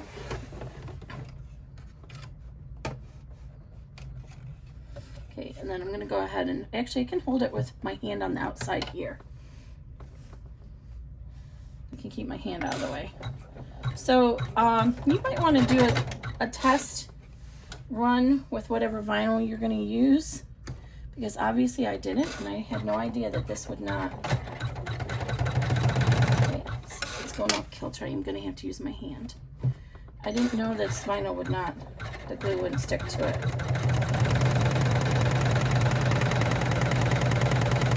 It's also making my stitches go skewered off. So I'm going to stop halfway and pull this pole out of the way.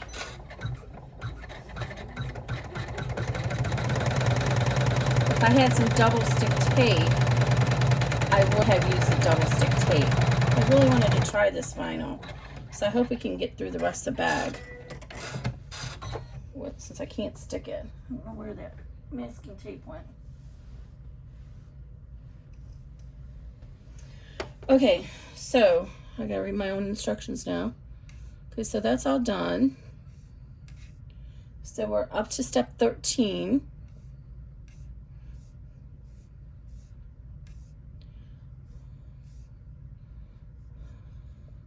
Okay, so now on the back, we're gonna lay the lining panel CC right side down, centered over the placement lines.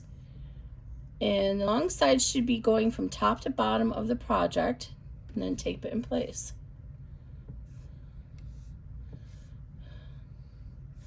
Okay, I'm remembering now. Okay, so we're gonna go ahead and take, now's probably a good time to remove the stabilizer behind the zipper. I don't know if that's when I have it in the instructions or not. Let me see when the instructions say to do it.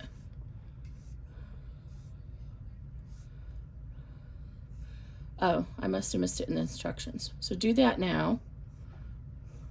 Oh yeah, I do have it here after the 12.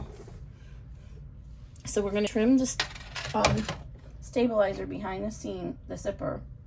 And I like to use the zipper, oh, what do you call that? I just forgot what it's called, the seam ripper, to do that. So I like to get it underneath where you can see the seam ripper underneath it, the blade of it. So you can start up here down underneath the tab, and then I just run it alongside the seam. And then when I get to the end, I just jut it out, because in my experience, I tend to end up, if I try to cut across the other direction with the zipper pull, I end up cutting the zipper. So I don't do that. I use the scissors, I'll use the applique scissors for that. So then go the same thing. I hold on to the side here.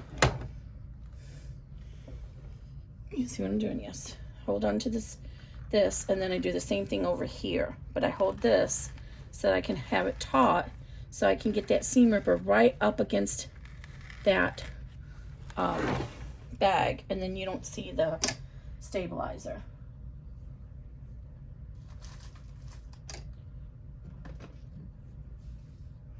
And just trim off with your small scissors, not these big mammoth ones like I'm using.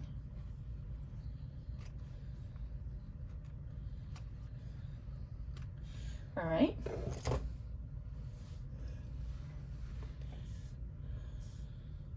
And now we're going to lay our last lining panel, and we're going to center it over our original placement line, which is right here. So just kind of make sure that you have enough seam allowance to cover that original placement line that we originally drew. Where's my pen at? So I can show you. It's kind of hard to see it, so you might have to use a marker or something, or use some different bobbin thread, but it's right here. So you just want to center it over there. Make sure it's centered to cover that original placement line by about 1/2 inch. So if you need to, you can fold this back like that and do that. And then repeat over here. Make sure it's covering by about 1/2 inch. So here's the line here, and it is. And then tape this down. Keep losing my tape. All right, you guys hang in with me? I know this is turning into a very long video. And I'm gonna put a few pieces of tape because I don't want this to come loose, but we are gonna end up moving this lining at some point. So for right now, we're just gonna do this just to make sure we get a good basting stitch over there. All right, so now we're gonna go ahead and run the basting stitch to hold it in place on the left-hand side. And I'm gonna hold this vinyl, so it'll help hold this vinyl down too. And I actually did cut the vinyl quite large. All right, don't think it hits this, but we'll keep an eye out on this to make sure it doesn't hit there. So when you get close to, right here, do you see how that's jutted up like that?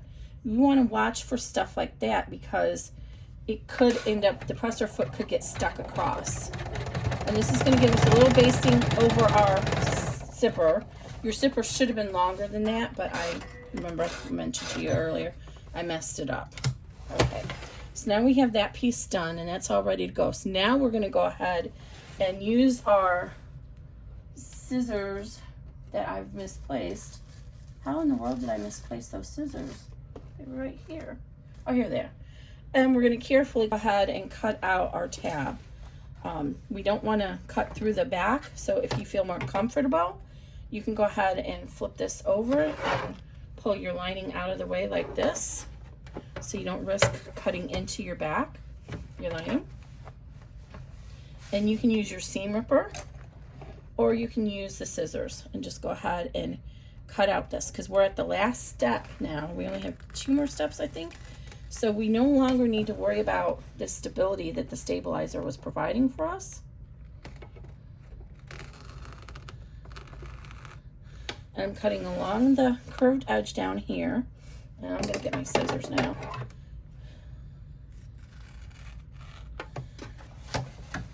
And the most important thing is I do not want to cut through my lining. So position it however you need to do, however you need, so you don't cut through your lining.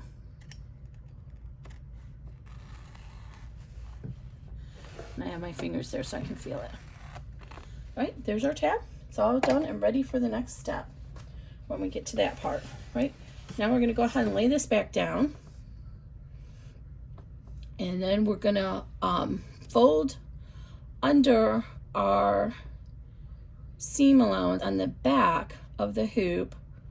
Okay, so on the back, fold the lining piece. So at the right edge of the under towards the stabilizer foot edge just meets the placement line stitched in color stop 1. Okay, so let me put color marker on it. So this placement stitch was ran in color stop 1.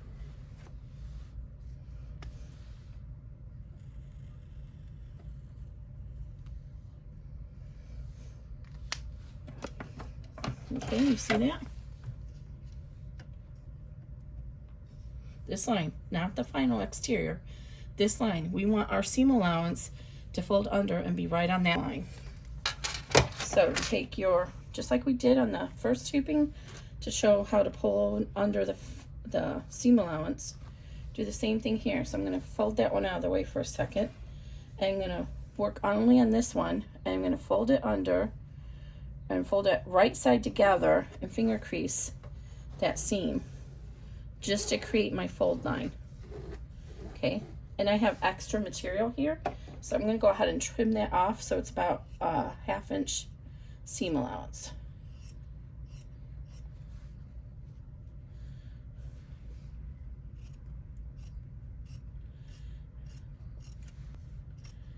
Oh, I don't know which way was better for this.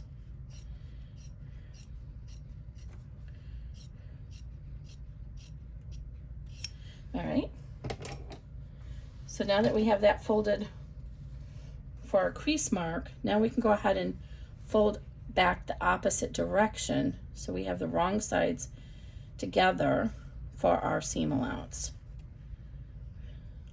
See, it's hard to see that crease line, but I can see it here. So I'm going to go ahead and fold back on that crease line that I just made and fold this under so it meets that seam allowance line. So this is probably perhaps the only confusing part on this hooping. And then once you get that, if you do this ends, then the center kind of wants to go ahead and fold right back where you had the fold. And it just will fold right there.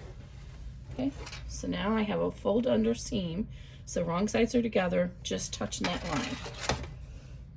And if you want to go ahead and hold that panel down with some tape, you can. So you don't have to worry about that coming loose now that you have that one.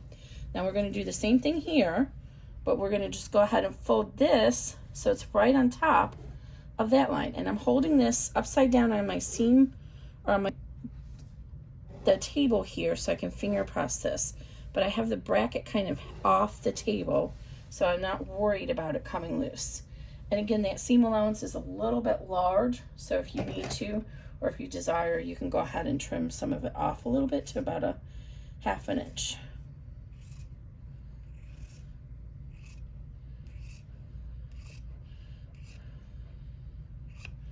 And this is where we're going to turn our bag when we're all done. So I'm going to reposition the tape.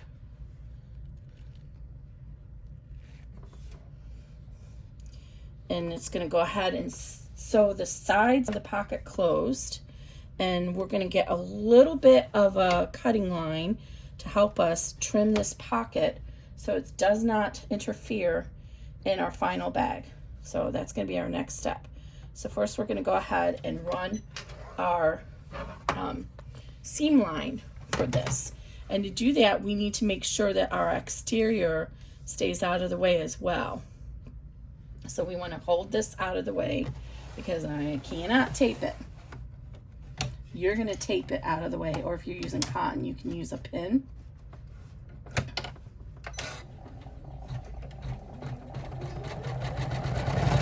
Now when it comes across to go over there, it might, you have to be careful and make sure it doesn't get stuck. See what it didn't, but it could get stuck there. So I have this travel stick, but with my machine, the way it moves all the way around, it could have got stuck in the cut part of the stabilizer. So I'm going to go ahead and raise mine up so that doesn't happen. I try to put some carry stitches in it to make sure that doesn't happen, but it doesn't help in all machines.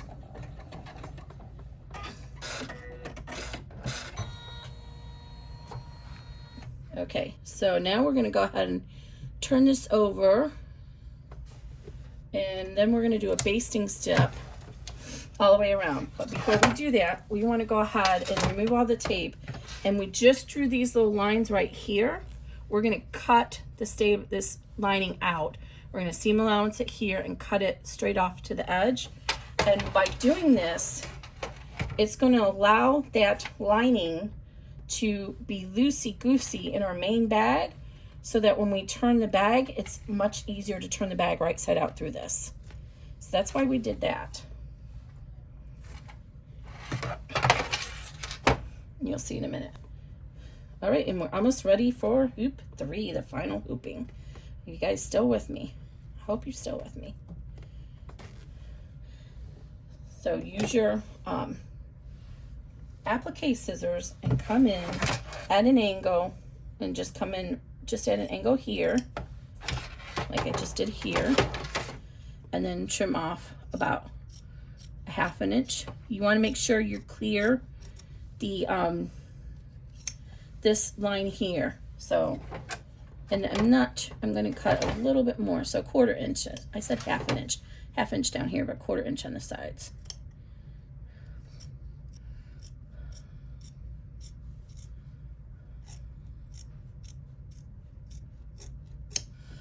All right, and then we're going to do the same thing over here. We're going to come in at a 1/4 inch seam allowance, trim this, and then we'll pivot off.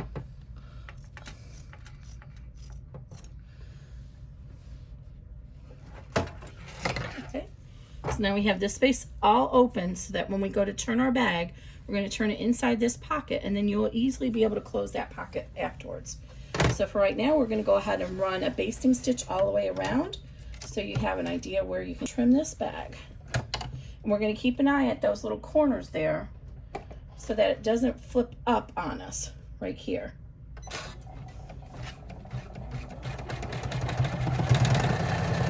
And then down here, we'll do the same thing. And if you need to, you can slow your machine down a little bit, just so you make sure that you have the ability to get to those little corners when you need to.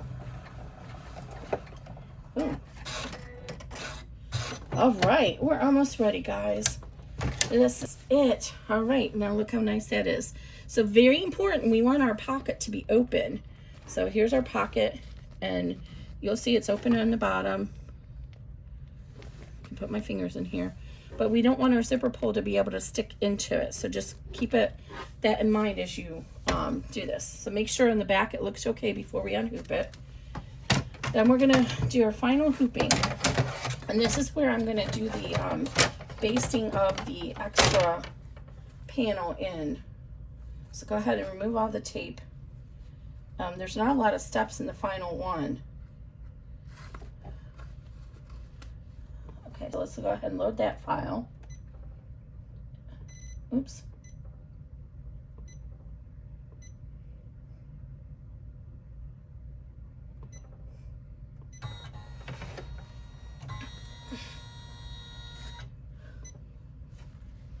All right, so I'm going to go ahead and trim off my extra stabilizer all the way around in here.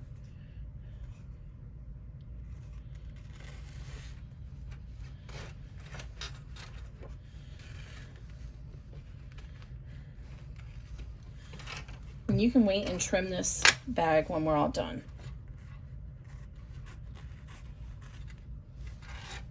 I'm just trimming the extra stabilizer out right now.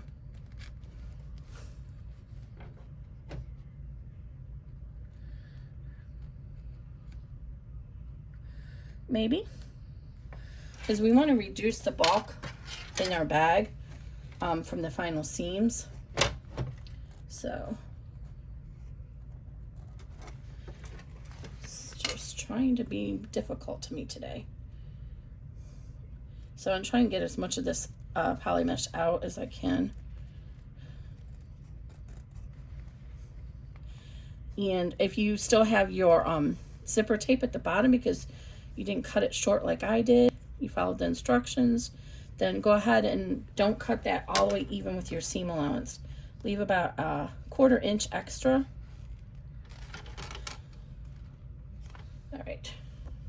I don't know why that was being so difficult to me.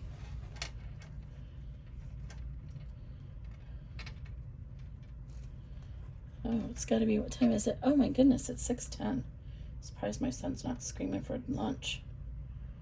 Today is Pokemon Community Day.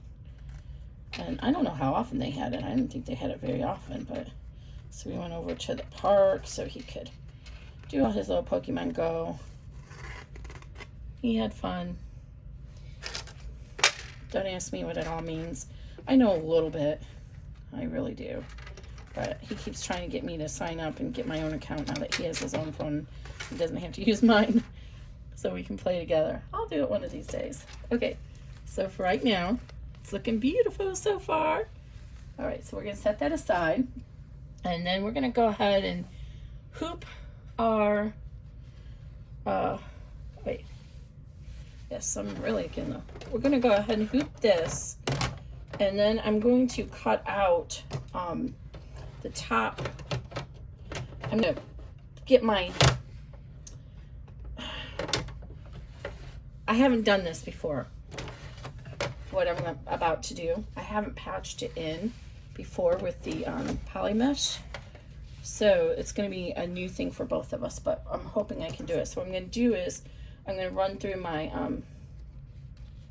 placement line and just kind of see where the position of it's going to be, and then I'm going to cut out and patch that in, and then I'm going to run it again.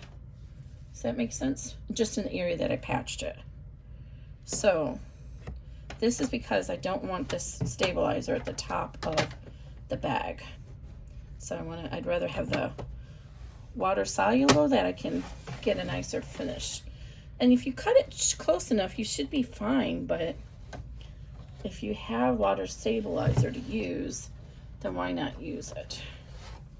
That's what it's for. Okay, so make sure that's nice and tight. So what I'm going to do now is I'm going to run the original placement line just so I can see where I need to cut out for the poly mesh. I'm just going to run it up here so I can see and approximate, and then I'm going to cut out and patch. And that's all I need right there, because I'm looking at my line. Okay, so now what I'm going to do, I'm going to move my hoop out of the way.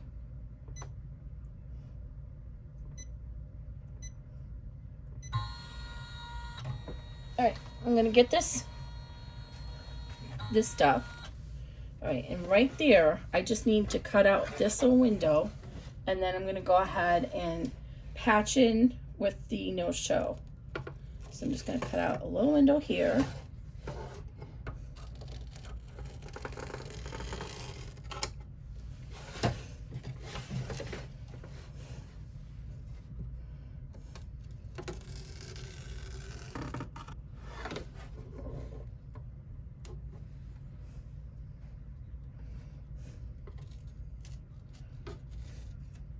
Okay, so I just cut out that little window.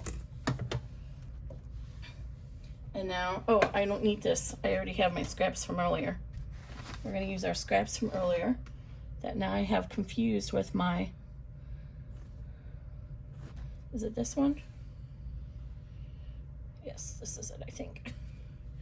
Oh, I've got it all confused with the poly mesh. I don't know which one's which. All right, I'm gonna have to put it in the water and see.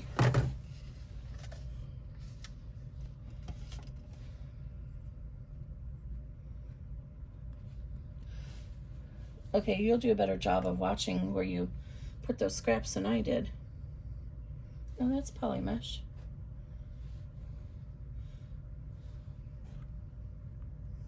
What does this all look like? The poly mesh.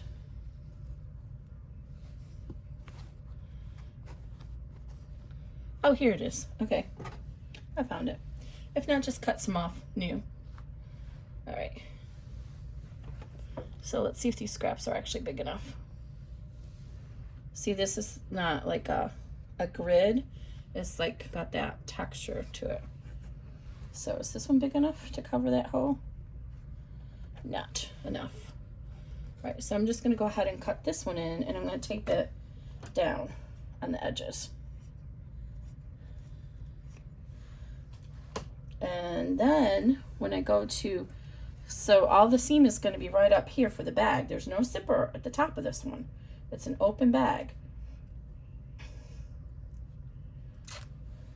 And I want to tape it on the top because then it gets that reinforcement, more like, sort of like a cantilevered effect. And I'm going to put some on the top here. All right. And then I got to remember and back up my stitches and start all over again, fresh. All right.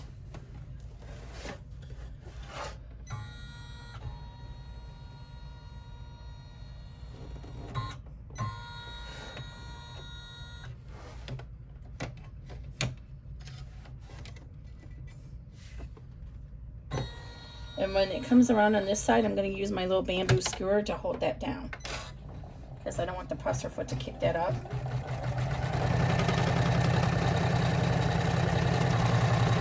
So I've overlapped it by at least 1 inch on all sides. So that's going to give me a nice coverage for the stabilizer to be supported.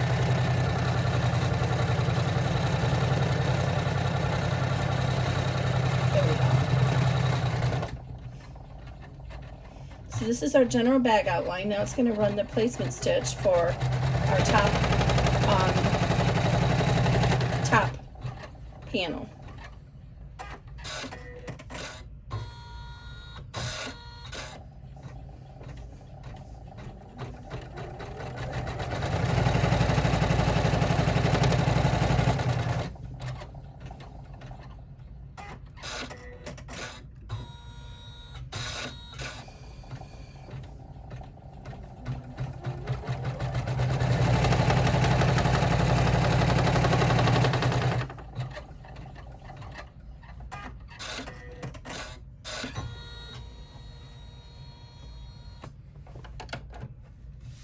Okay, so we're going to go ahead and use our marker and extend these lines across. And I'm sorry, my very top line kind of came undone.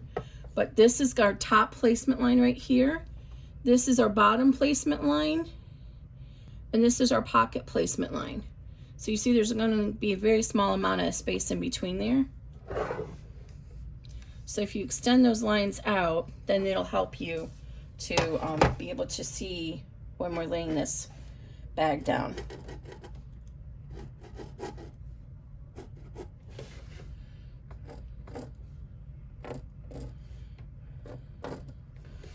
And the top placement line is just a tiny little bit underneath that very top line. So we need to get our tab ready as well.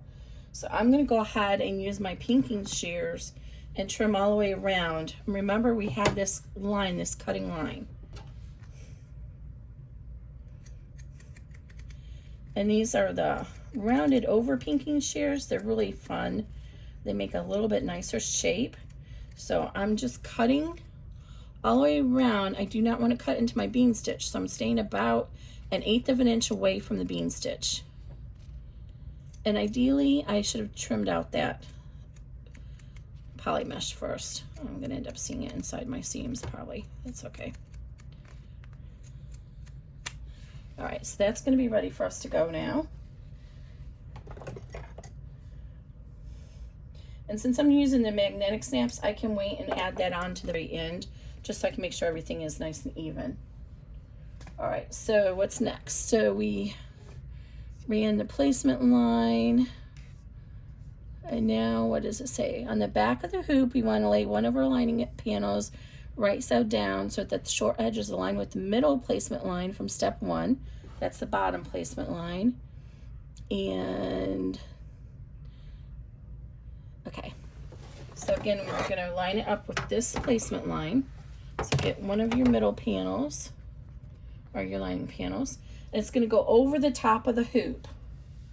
So once we stitch this down, it's going to help hold that in line with our patch that we made. And you'll see the importance of why we had that patch now, because that's going to be in our stitch. Okay, so go ahead and line it up with that line, and then tape it down and carefully turn your hoop over to the front. Right, and now we want to take, let's see, manage the hoop, and then we want the right side. Okay, so then we want our exterior panel, which is this, and we're going to lay that down just like we did that one. So it's on the bottom line here, and we're going to take that in place. And then we're going to run line 2, and this is going to be just like a zipper. We're going to tack it down, and then we're going to flip it and top stitch it. Okay, so make sure that that doesn't come loose on your lining underneath. Now we're going to run our tack down.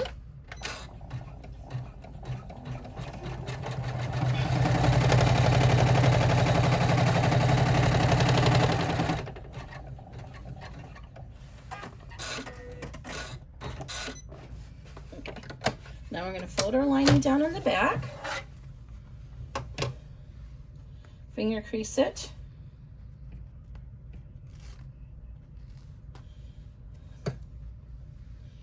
okay, so we're going to fold that down carefully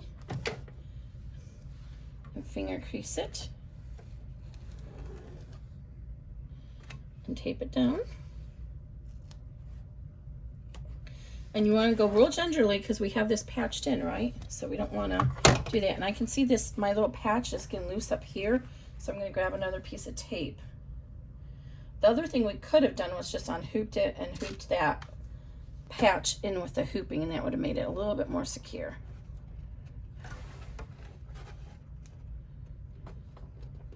All right. So then we're going to finger press this. And again, we're going to have to hold it. I'm going to have to try and coax it with my hand as we do the top stitch because it doesn't like the tape. So oh,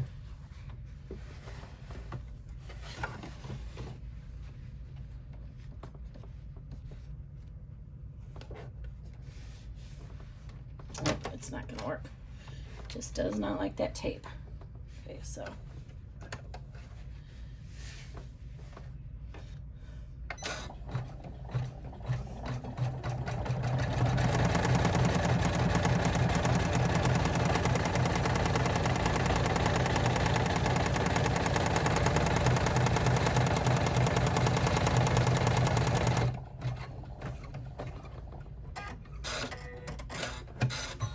All right. Now we're ready for the D-ring placements. So there's 2 at the top and 2 on the sides. So we're gonna go ahead and run the D-ring placement straps. Oh, I thought I spaced that up.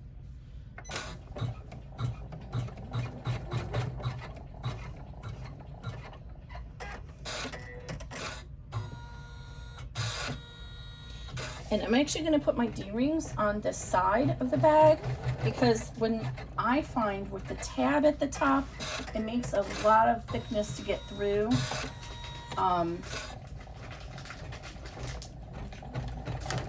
But you can do either way.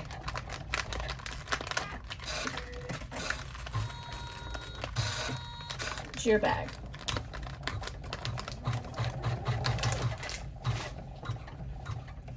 So I'm going to put mine on the side. So you see we have one here, one here, one here, one here.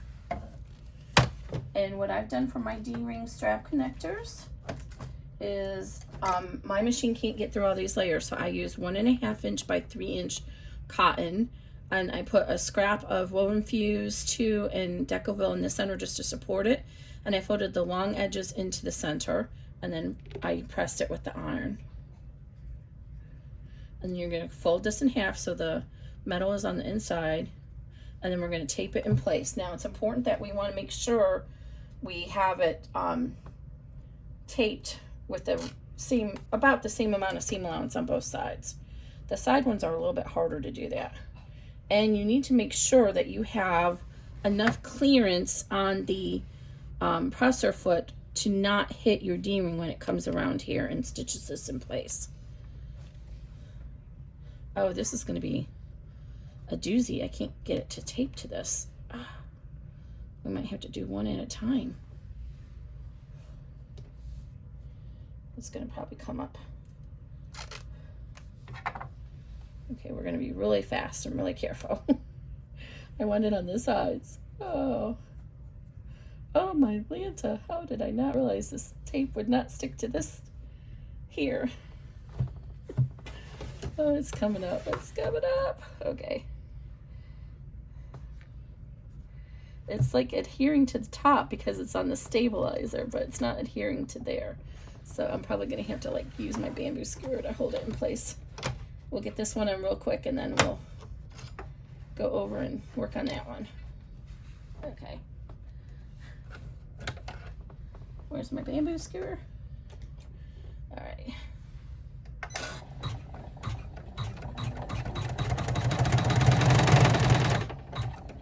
Okay, now I don't need it to stitch all that around, so I'm gonna actually go ahead and fast forward through.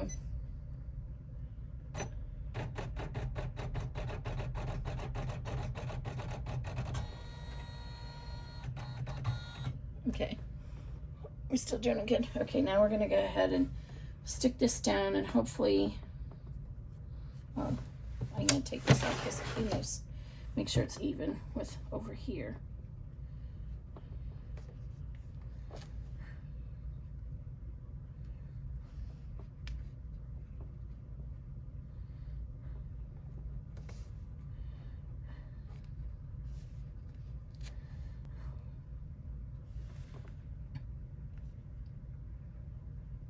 All right.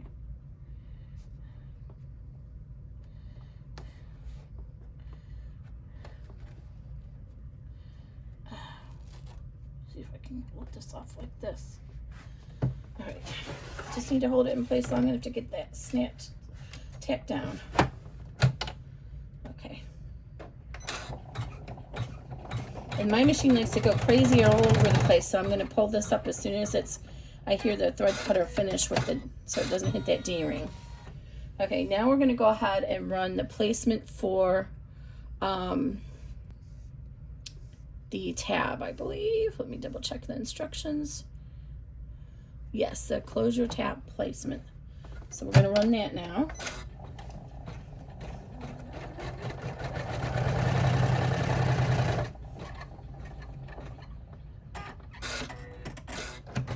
And this is just going to hold it on our on our bag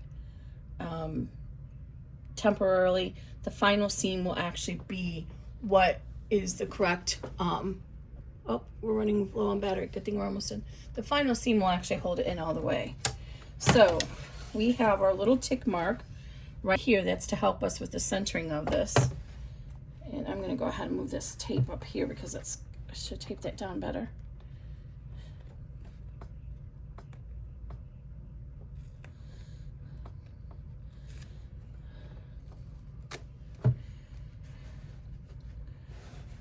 Yeah, if you do this trick like I did, tape the whole top down. Okay, so now we need our little pad, and we want the part with the snap tab facing down. That's our extra material, right? So we want to line this up so what's easiest to do, and I'm sorry it's so hard to see the thread because I use the same color. So here's the centering mark in this. This is going to go along the top of the placement line. This is going to be centered with that little tick mark I showed you. So if you just fold this in half, line up the tick mark and the centering line, then when you fold this open, it's going to be rightly positioned, and then tape it down really well. It will try to come loose on you because there's a lot of bulk here. So make sure it's taped really good.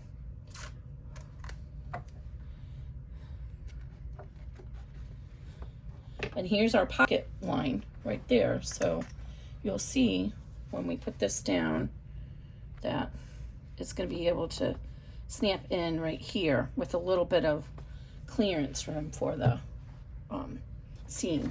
Okay, so if you need to get your bamboo screwer to help hold this in place, whatever you need to do.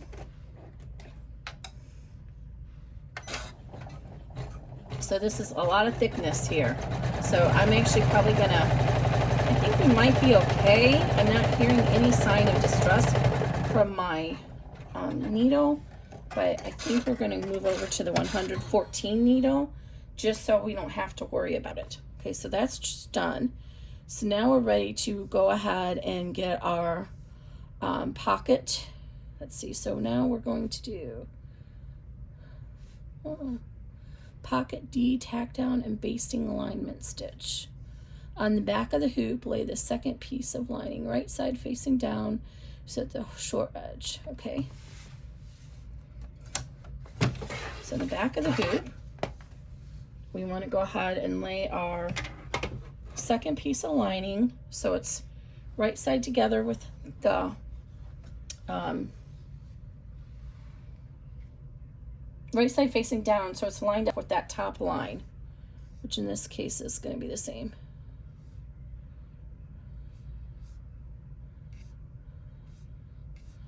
Okay, I gotta read ahead because I'm like, when do I put the pocket in? Oh, is my PDF missing that instruction? Hold on, guys. Oh no, it's there. Okay, so the flap tack down. Okay, so we're gonna put this on the back first. We're gonna line this up.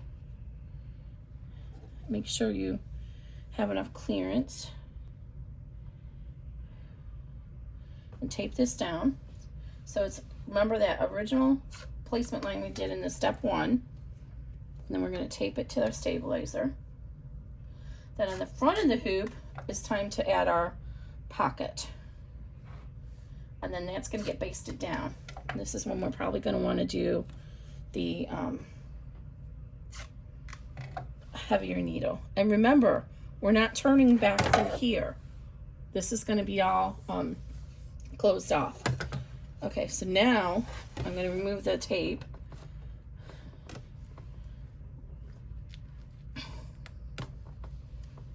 Remove all your excess tape now, because once it's the final seam is done, you won't be able to get it out. We're almost done. This one actually only had a few steps to run. Okay.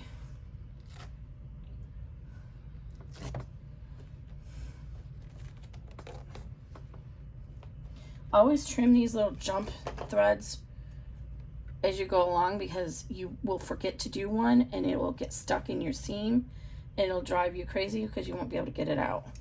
So make sure you do those as you go along. Okay, so now we're going to take our pocket, and I didn't finish getting the, let me finish doing the water on this one so I can make sure, get that stabilizer off now. Oh, I didn't even do this very good. I can see my purple under there. That's a bummer. I could make the purple be the front, but see, I didn't fold that down very well because you can see the purple now.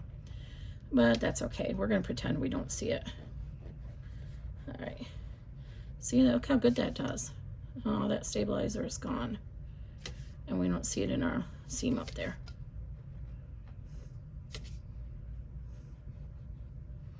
And this is a basting stitch that you can just trim out. It's stuck on this one over here.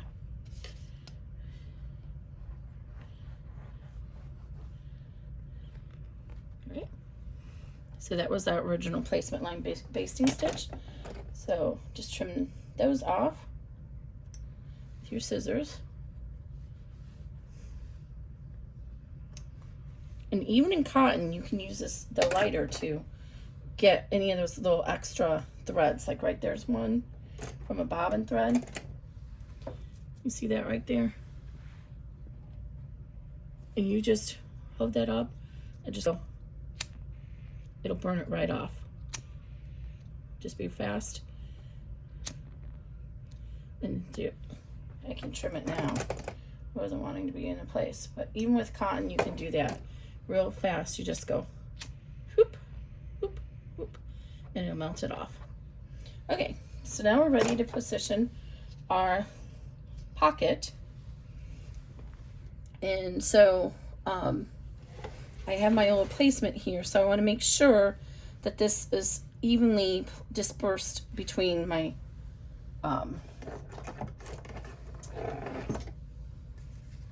this. Oh, sorry. I can't speak today.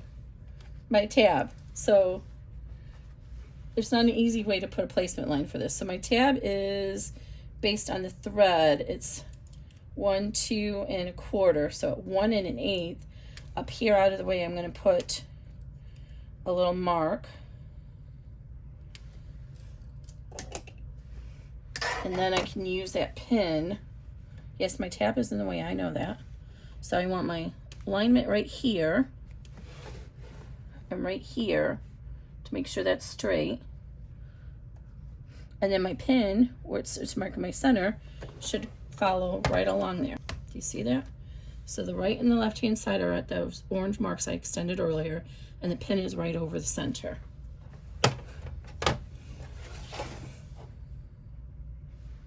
That I just drew.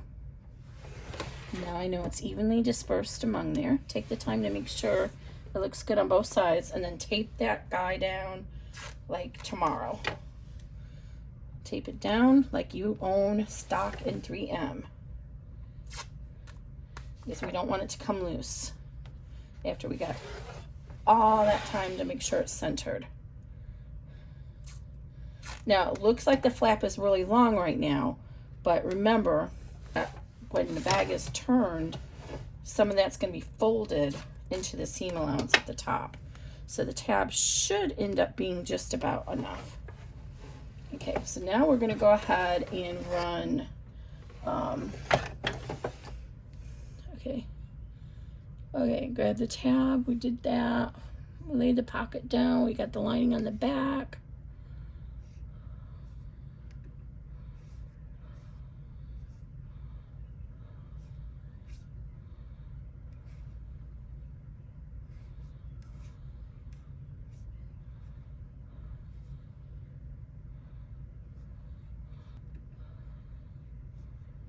Oh, we weren't supposed to do the lining on the back yet. Okay, let me pull that off.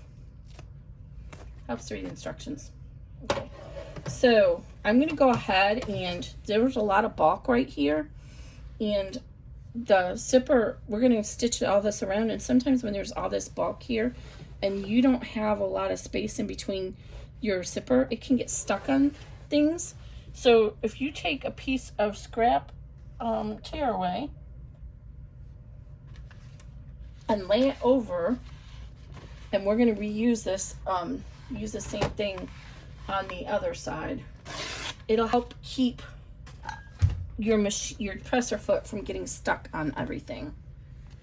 And then you can just tear it off. So this step is going to go ahead, make sure your D-rings didn't come loose, and we're going to go ahead and tack down our pocket.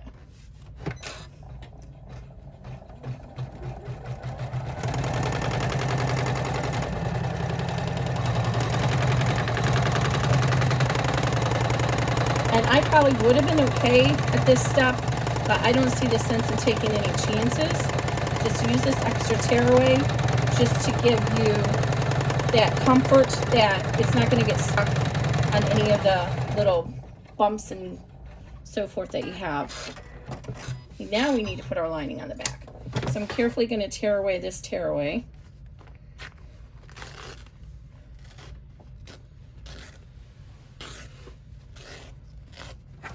And then I'm going to repeat this trick when I do the, put the final bag on, and you'll see why, the back. You'll see why. Oops, I just pulled that basting stitch out. Oh well. It didn't take very well.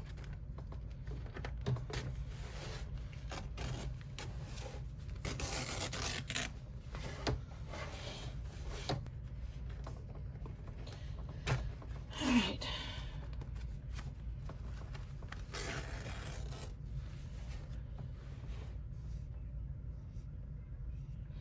Okay, so here's where we're probably going to want to go ahead and put in our larger needle.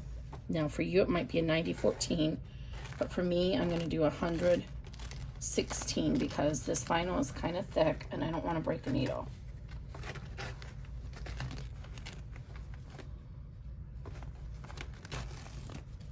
All right, there we go. Now that this is basted down, I'm going to go ahead and remove the extra tape all the way around so it doesn't get stuck in my seam allowance anywhere.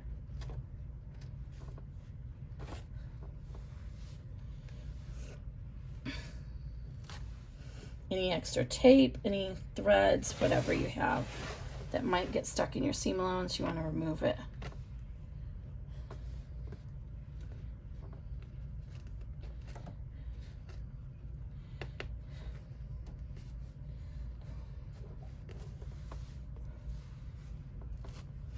All right, now we can put our lining back on the back again. Remember, center that over, make sure it's taped down well.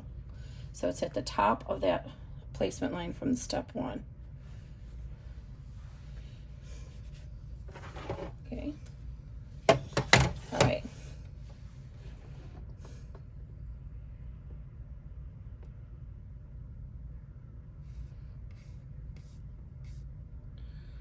Okay, so we just stitched this basting. The other benefit that this basting stitch just did is gave us a placement for our registration from all the way around. One thing to note is at the bottom, this is the original basting. We want to line it up with this one. There's two lines here, but it gets confusing over here because when we tack this side down, but if you follow the line across, you'll see it's this line is the basting stitch.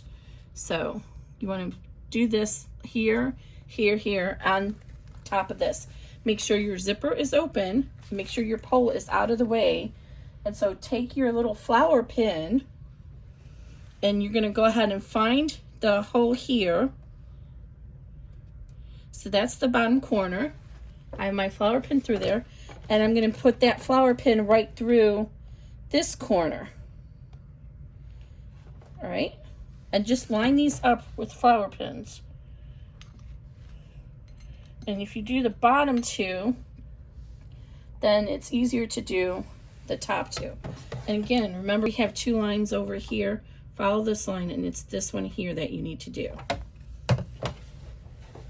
It's probably easier just to do the top one first,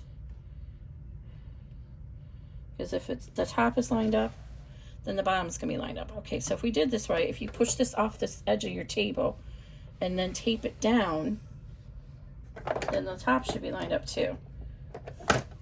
So you're just holding the pieces together with those pins going right through the, I think you can see that. Can you see that? Let me pull the camera down a little bit so you can see better. See how I have the flower pin, and then I'm going to go ahead and tape this down, push it off the edge of the table so the pin can go all the way through. I'm going to tape this down over here in a couple of spots.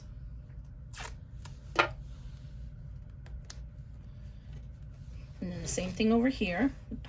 Make sure it's off the edge of the table so you can have it sticking up straight, and then tape it down in a few spots. Make sure this one's down, so make sure both of them are off the edge of the table. Can you see that? Off the edge of the table. Let me turn it over here, maybe you can see it better that way. So I have it off so they're standing straight up, and then you go ahead and tape it down. This way you make sure they're staying straight up and down, and then you can tape in place. So it's a little fastidious, but it works. Then we're going to go and check the top, make sure we do the same at the top. Okay, so keep that guy in there. So again, I'm going to go ahead and start at this corner. Right there's my hole. So I'm going to start there and then find my placement. Now my stitching actually came undone, so mine's a little bit gobble-gooped at the top because my tension was off. Okay, so this side is done. And then over here, let's see.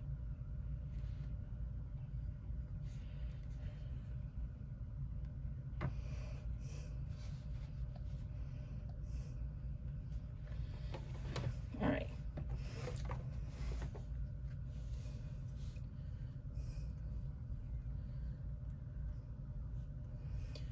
So this may be the most tricky part. Is getting this all lined up. Okay, so now I'm holding the flower pin down here in the bottom corner. I'm holding it with my hand underneath, and then I'm going to go ahead and tape this right here so I know it's in position correctly. And I'm going to do the same thing on the left side. Right, it's positioned correctly. I know it's positioned correctly. I'm giving it a little bit of tension at the same time, and I'm going to tape this down. Now I know it's positioned right, so I can take the pins out and then tape it down better. I'm going to leave that one in there for just a minute until I get this side taped. So now once you have the bottom and the top together all taped down, then your other top left should be fine. I glued my tape together, so I'm using a lot of tape. And this is the point where we're going to go over all these little corners where I mentioned that you might want to put another piece of tearaway on here. So, especially like right here. See how it's all bumpy right here? All right, so.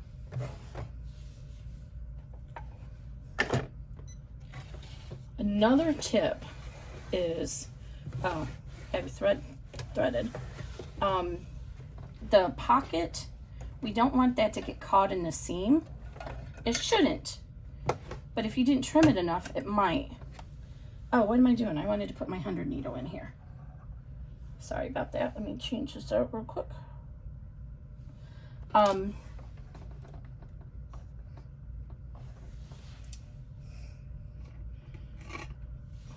Hold on a second. I'll hold that thought. Don't go anywhere. Okay.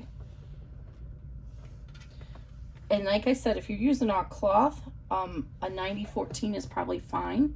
But since I used this thicker vinyl from Bodio, I'm a little concerned that the 114 is not going to be, or the 90-14 is not going to be enough. So I'm putting 116 in. Make sure you tighten this one time, one revolution or half revolution with your screwdriver, because one time I always was finger tightening it and it came out of the needle, the thread, the whole needle came out during my project. And I'm probably going to have to finger manually thread this because the hole is too big. The needle is not the right size for the threader. So, okay. So there we go. So what I was saying is you might want to go ahead and pull this loose from your stabilizer. I forgot to tell you to do that. So, oh, let me pull the camera back up again. I didn't pull it back up after this.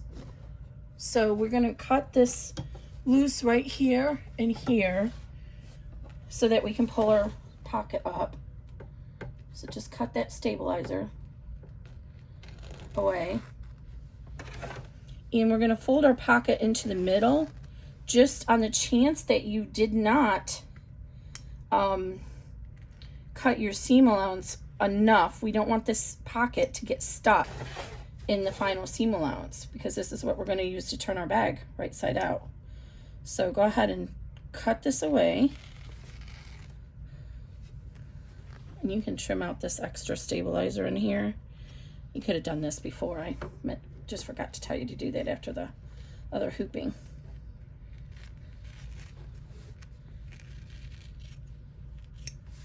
Okay. So then just trim this out.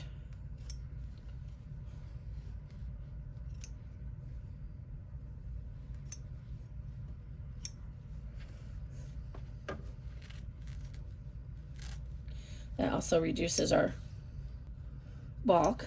Okay. And then what you might want to do is then fold this in like this, the corners in, and tape it down just to be 100% that it does not get stuck in the final seam.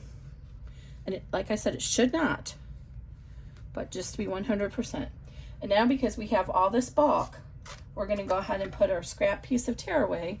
Tearaway is so much cheaper than poly mesh, so don't worry about it being too expensive. We're going to lay it on top just to make sure that our machine does not get stuck on any of these bump odds and ends locations. See how it just did that right there?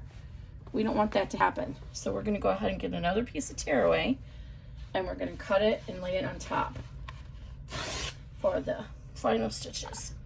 Oh, wait a minute. Why do I have 3 more stitches left? Okay, I did that.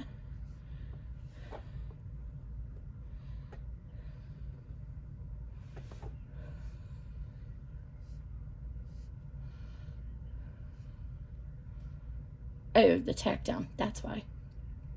Okay.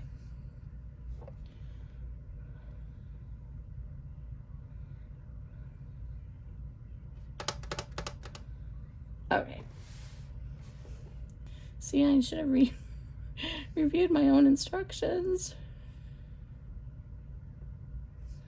Okay, hold on a second, guys. Okay, so we need to do our top. So first we're going to do the top. And I don't think we'll need the scrap there, but let's put it there just to be safe. And then we're going to fold open our lining. Okay, so just in case we need this, let's put this here.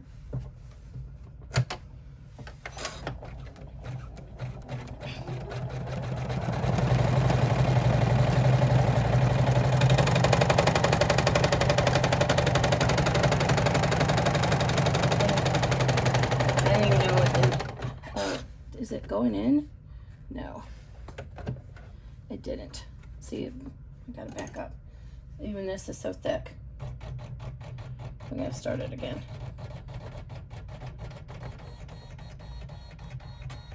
It was fine over here, but then it stopped. Okay, let's try this again.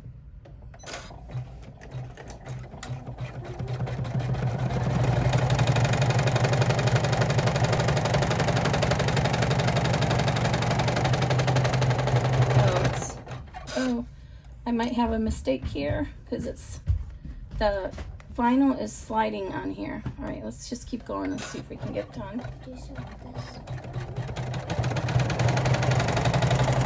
This is not what's happened here is my the vinyl, remember this vinyl didn't want to stick to anything, it's rubbing against each other and it came loose. So I don't know, we might have messed up the bag. All right, let me see how that is. Let's see if it came ajar. Yes. The tape looks like it's still in place, so we might be okay. But you see what was happening is that vinyl was actually, from the presser foot, was pushing against here because it's so slippery. So, oh man, I'm gonna be very upset, guys, after all this. Hi, guys. Oh, Grayson's saying hi. All my time limit is up and I still had time. Oh, great. That hour just went by. Oh, this is gonna be really risky, guys. I'm so nervous. Oh, I'm not so sure. Okay. Wait a minute, what did it tell me to do?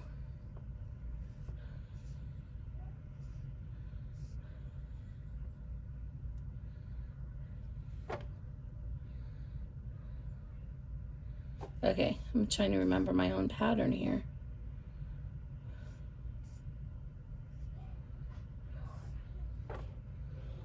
That was supposed to be color 9. I think my machine just color sorted me. Okay, so what we need to do is, I should have opened that up. Okay. On the back, very carefully, go ahead and remove this tape. And now we have a very small little seam allowance there. We need to cut that open. And we're gonna do it just as if it was a zipper. We're gonna go ahead and hold down and tear across the stabilizer with our seam ripper, just as if it was a zipper. And the closer we can get to that seam, the better. All right, now I did the bottom one first, and I'm going to try and do the top one. Move this tape. I think I'm in the wrong position to do that.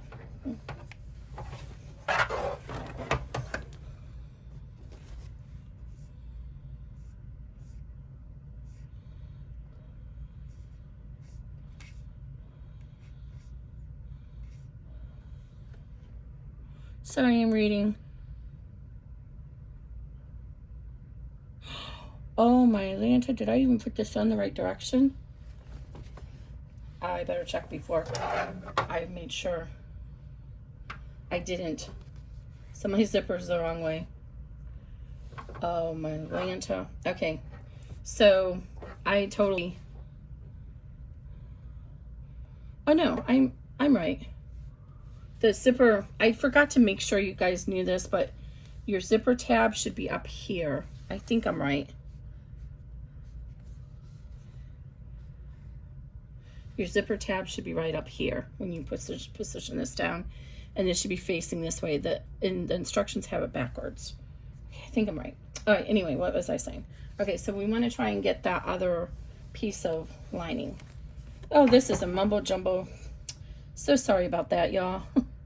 I really need to do another video where I know what I'm doing. So I want to try and get through the other side and reduce this, how much of that stabilizer that I need to pick out as much as possible. So I'm going to try and get and hold on to it just like I do when it's a zipper and trim it out with my seam ripper.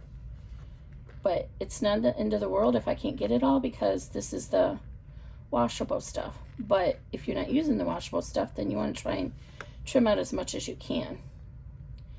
And I'm feeling like it's such a small area, it's probably going to be easier for me to do that when the bag's all done. So go ahead and tape this back down, and I'm going to be singing, praying for mercy right now, because that vinyl is pushing against itself. So I do not know whether it's going to handle, if it's going to do that while it's stitching all the way around the bag. Let me pull this one out too. Oh, so let's just cross our fingers and hope. It's like pushing against itself, and so it's moving. All right, get our little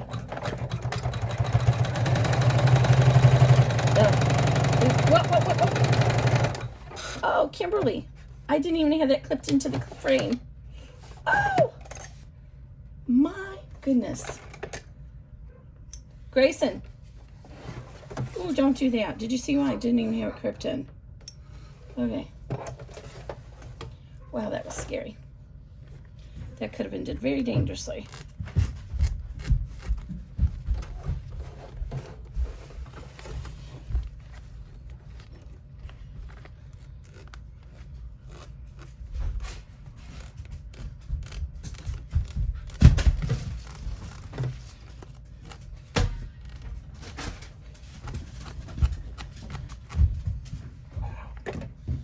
That was stupid. All right. Oh, you know, down here it's against the fabric, so it might be okay.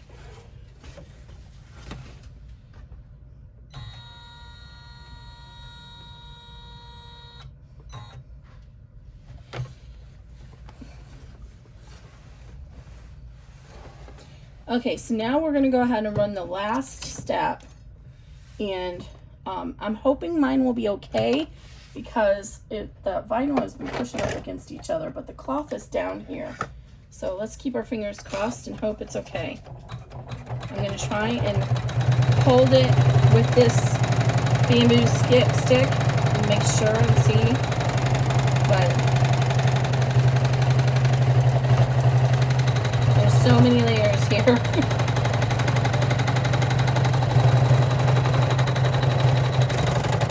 And you see how having that extra tearaway over just helps it get all the way around the bag without getting stuck on any of these extra seams. And I forgot to tell you to make sure that you have the zipper tab at the top. So I'm hoping that I'm hoping I have mine in the right position because I can't remember. Okay, now I did get a little bit off here, but that's my final seam, so I think we're okay. So make sure your back looks good before you unhoop it. All right.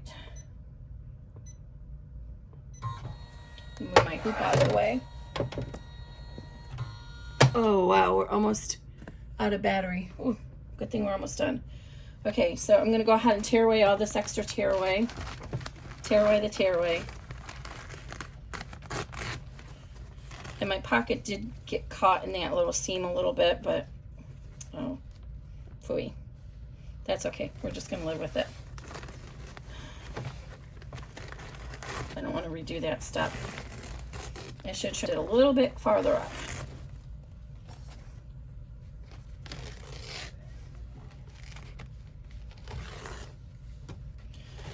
All right. Okay, let's remove all this tape.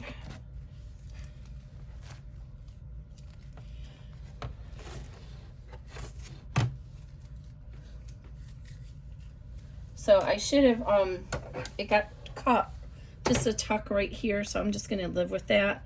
But I should have pulled this up more when I pulled it in, and I didn't. So that's my fault. So make sure you pull that in tautly and tape in the center so that doesn't get stuck in there. I think it's gonna be okay. It's inside the bag. All right, back.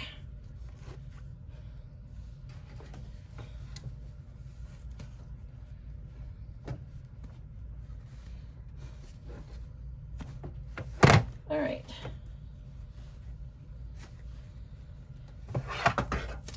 Now we can go ahead and trim around the whole bag.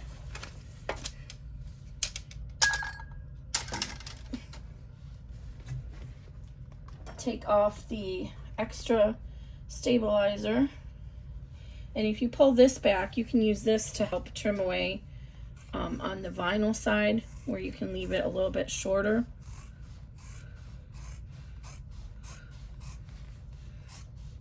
Like you can go down to 1/8 of an inch on the vinyl side. I did a fat 1/8 because I do have some cotton in there. You don't need to keep a notch in the lining on this because we're turning it through that pocket.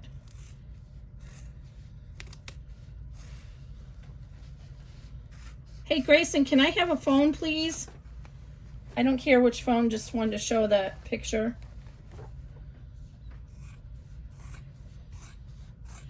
And if mine's even, I'm gonna be shocked because this material just kind of really scooted against each other. I'm using it as a remote. Oh, well, why didn't you grab my work one? I just needed to show them on the picture. Okay, I'm gonna pull this tab back because I don't want to cut the whole tab off. The tab is gonna take some extra work, and I am not gonna show you how to do the magnetic snap. I've done that in other videos because my battery is running low now. Okay. So now I'm going to go ahead and trim out the stabilizer all the way around as close to it as I can without cutting my bag.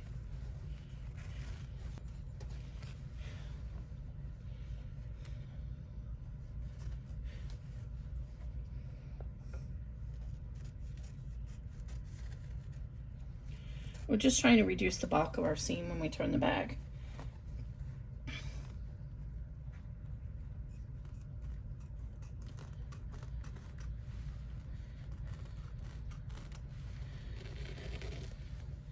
Alright, I think I got it all. Alright, so we want to go ahead and trim the cotton to about 1/4 of an inch all the way around, and then we want to grade our, I'm going to pull this out of the way so I don't accidentally cut it. We want to grade our seams at the corners. Actually, I'm still cutting through vinyl. What am I doing? I thought I already trimmed that side. I must have forgot. And by grading, I mean, see how we have this corner here? We don't want to just go like this. We want to actually grade the seam on the sides like that. Down here, let's do this side. Do not cut into your pocket.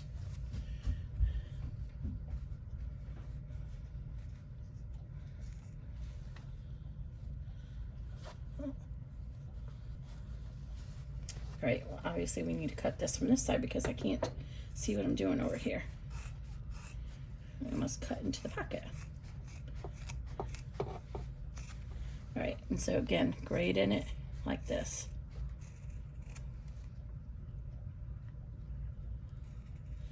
And that gives you a much better corner.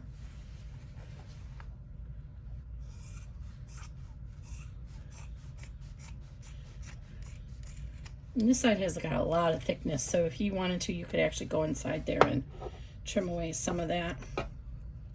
I'm not going to right now. Because, like I said, the battery's running low. I don't need that much extra tab, so I'm going to cut it just a little bit. And I'm going to trim this here.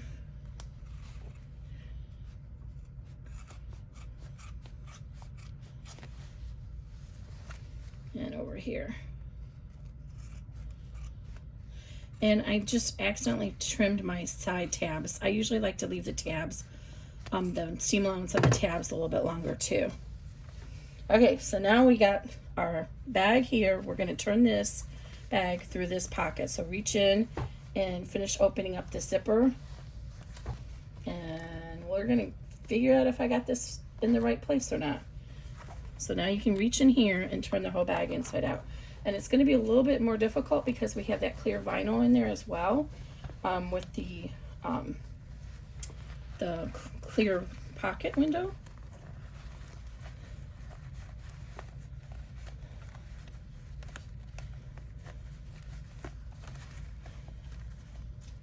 Oh, I did put it in the right position. Oh, I'm so glad I did.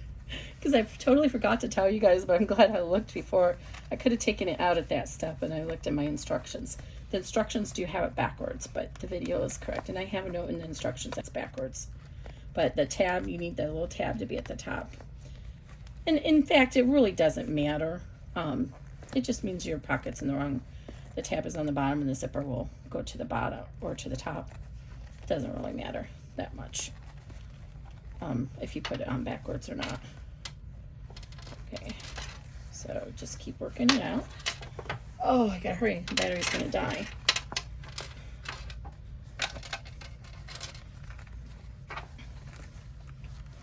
And see, with that huge opening, you can really get into the bag and get all your corners pushed out. And then all you'll need to do is take that to your sewing machine or use your favorite fusible tape or glue, whatever method, and close it. Hand stitch it, whatever you want. So I got my hemostat in here and I'm carefully pushing it the corner. I'm going carefully because I don't know how strong this vinyl is. And then over here, do the same thing. So if you need to reach up inside under the pocket and push out there with your finger, you can do that because the pocket is totally open to you.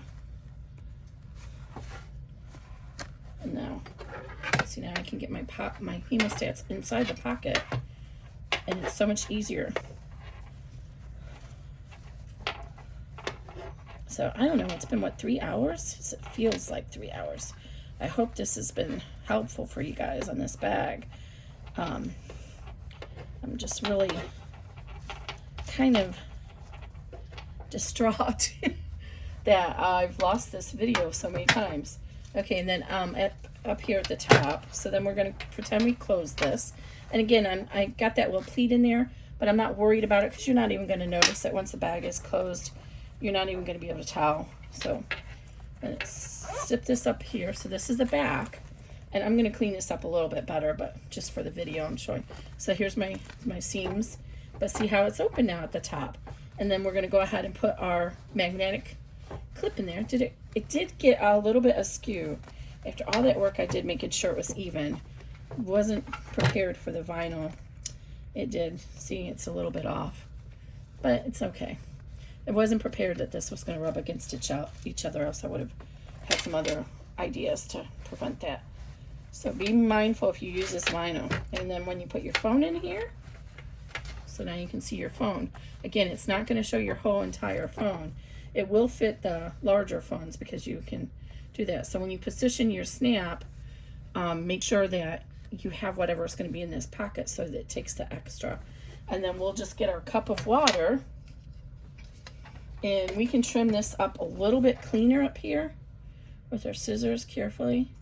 Use small scissors. Don't come in here with these big ones like I just did. But you see down here, I was able to get it all the way out.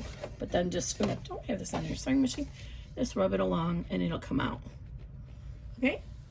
So that's it, guys. I hope you like the flapper cell phone. I'm not going to show you the little magnet like I said. But this is it. Love it. Thanks, guys. Good night.